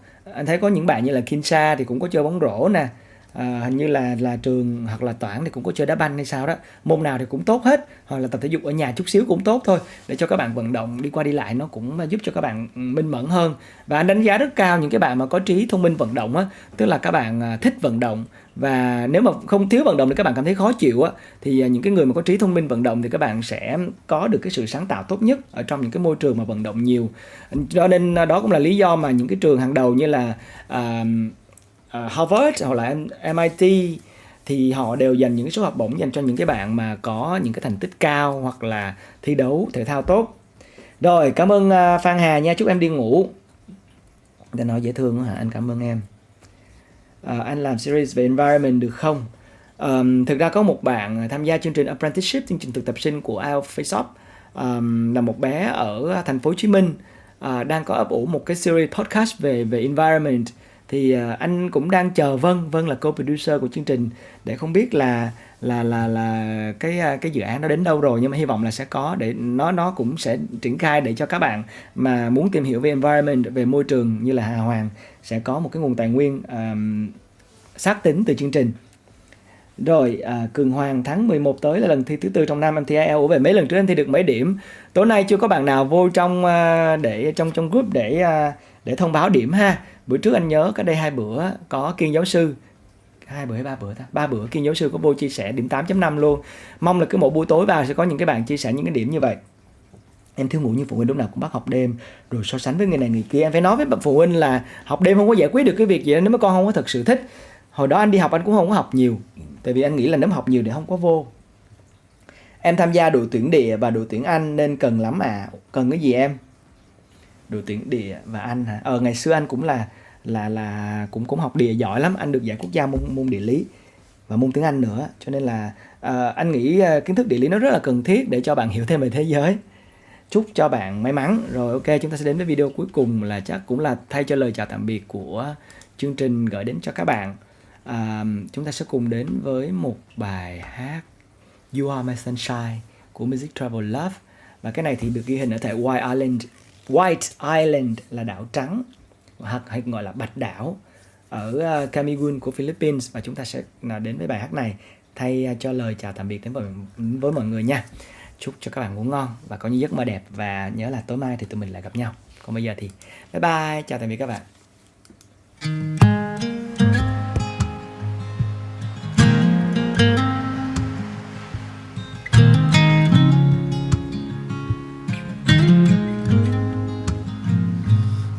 Other night, dear, as I lay sleeping, I dreamed I held you in my arms. When I awoke, dear, I was mistaken. So I hung my head and cried. You are my sunshine, my only sunshine. You make me happy when skies are gray. You never know, dear, how much I love you. Please don't take my sunshine away. I'll always love you and make you happy.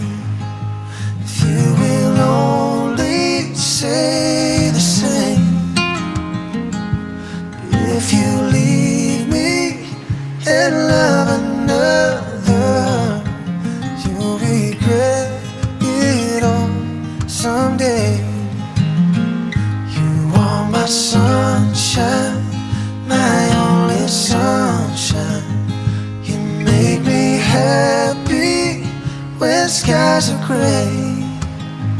You never know, dear, how much I love you. Please don't take my sunshine away.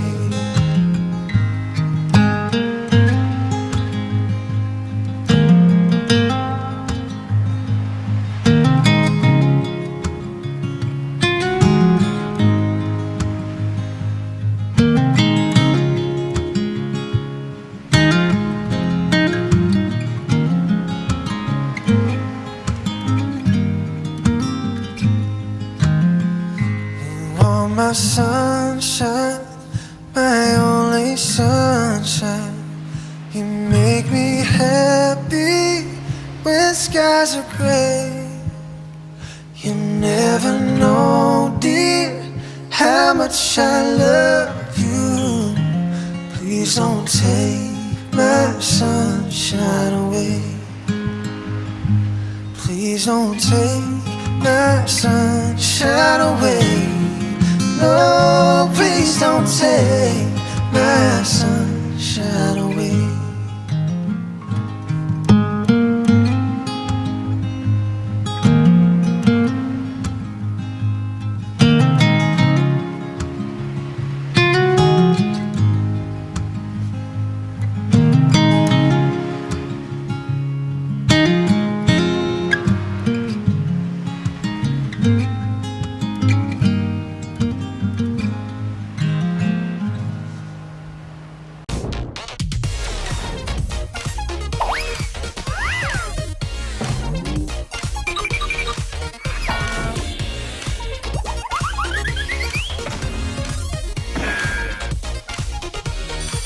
Now it's time to study IELTS.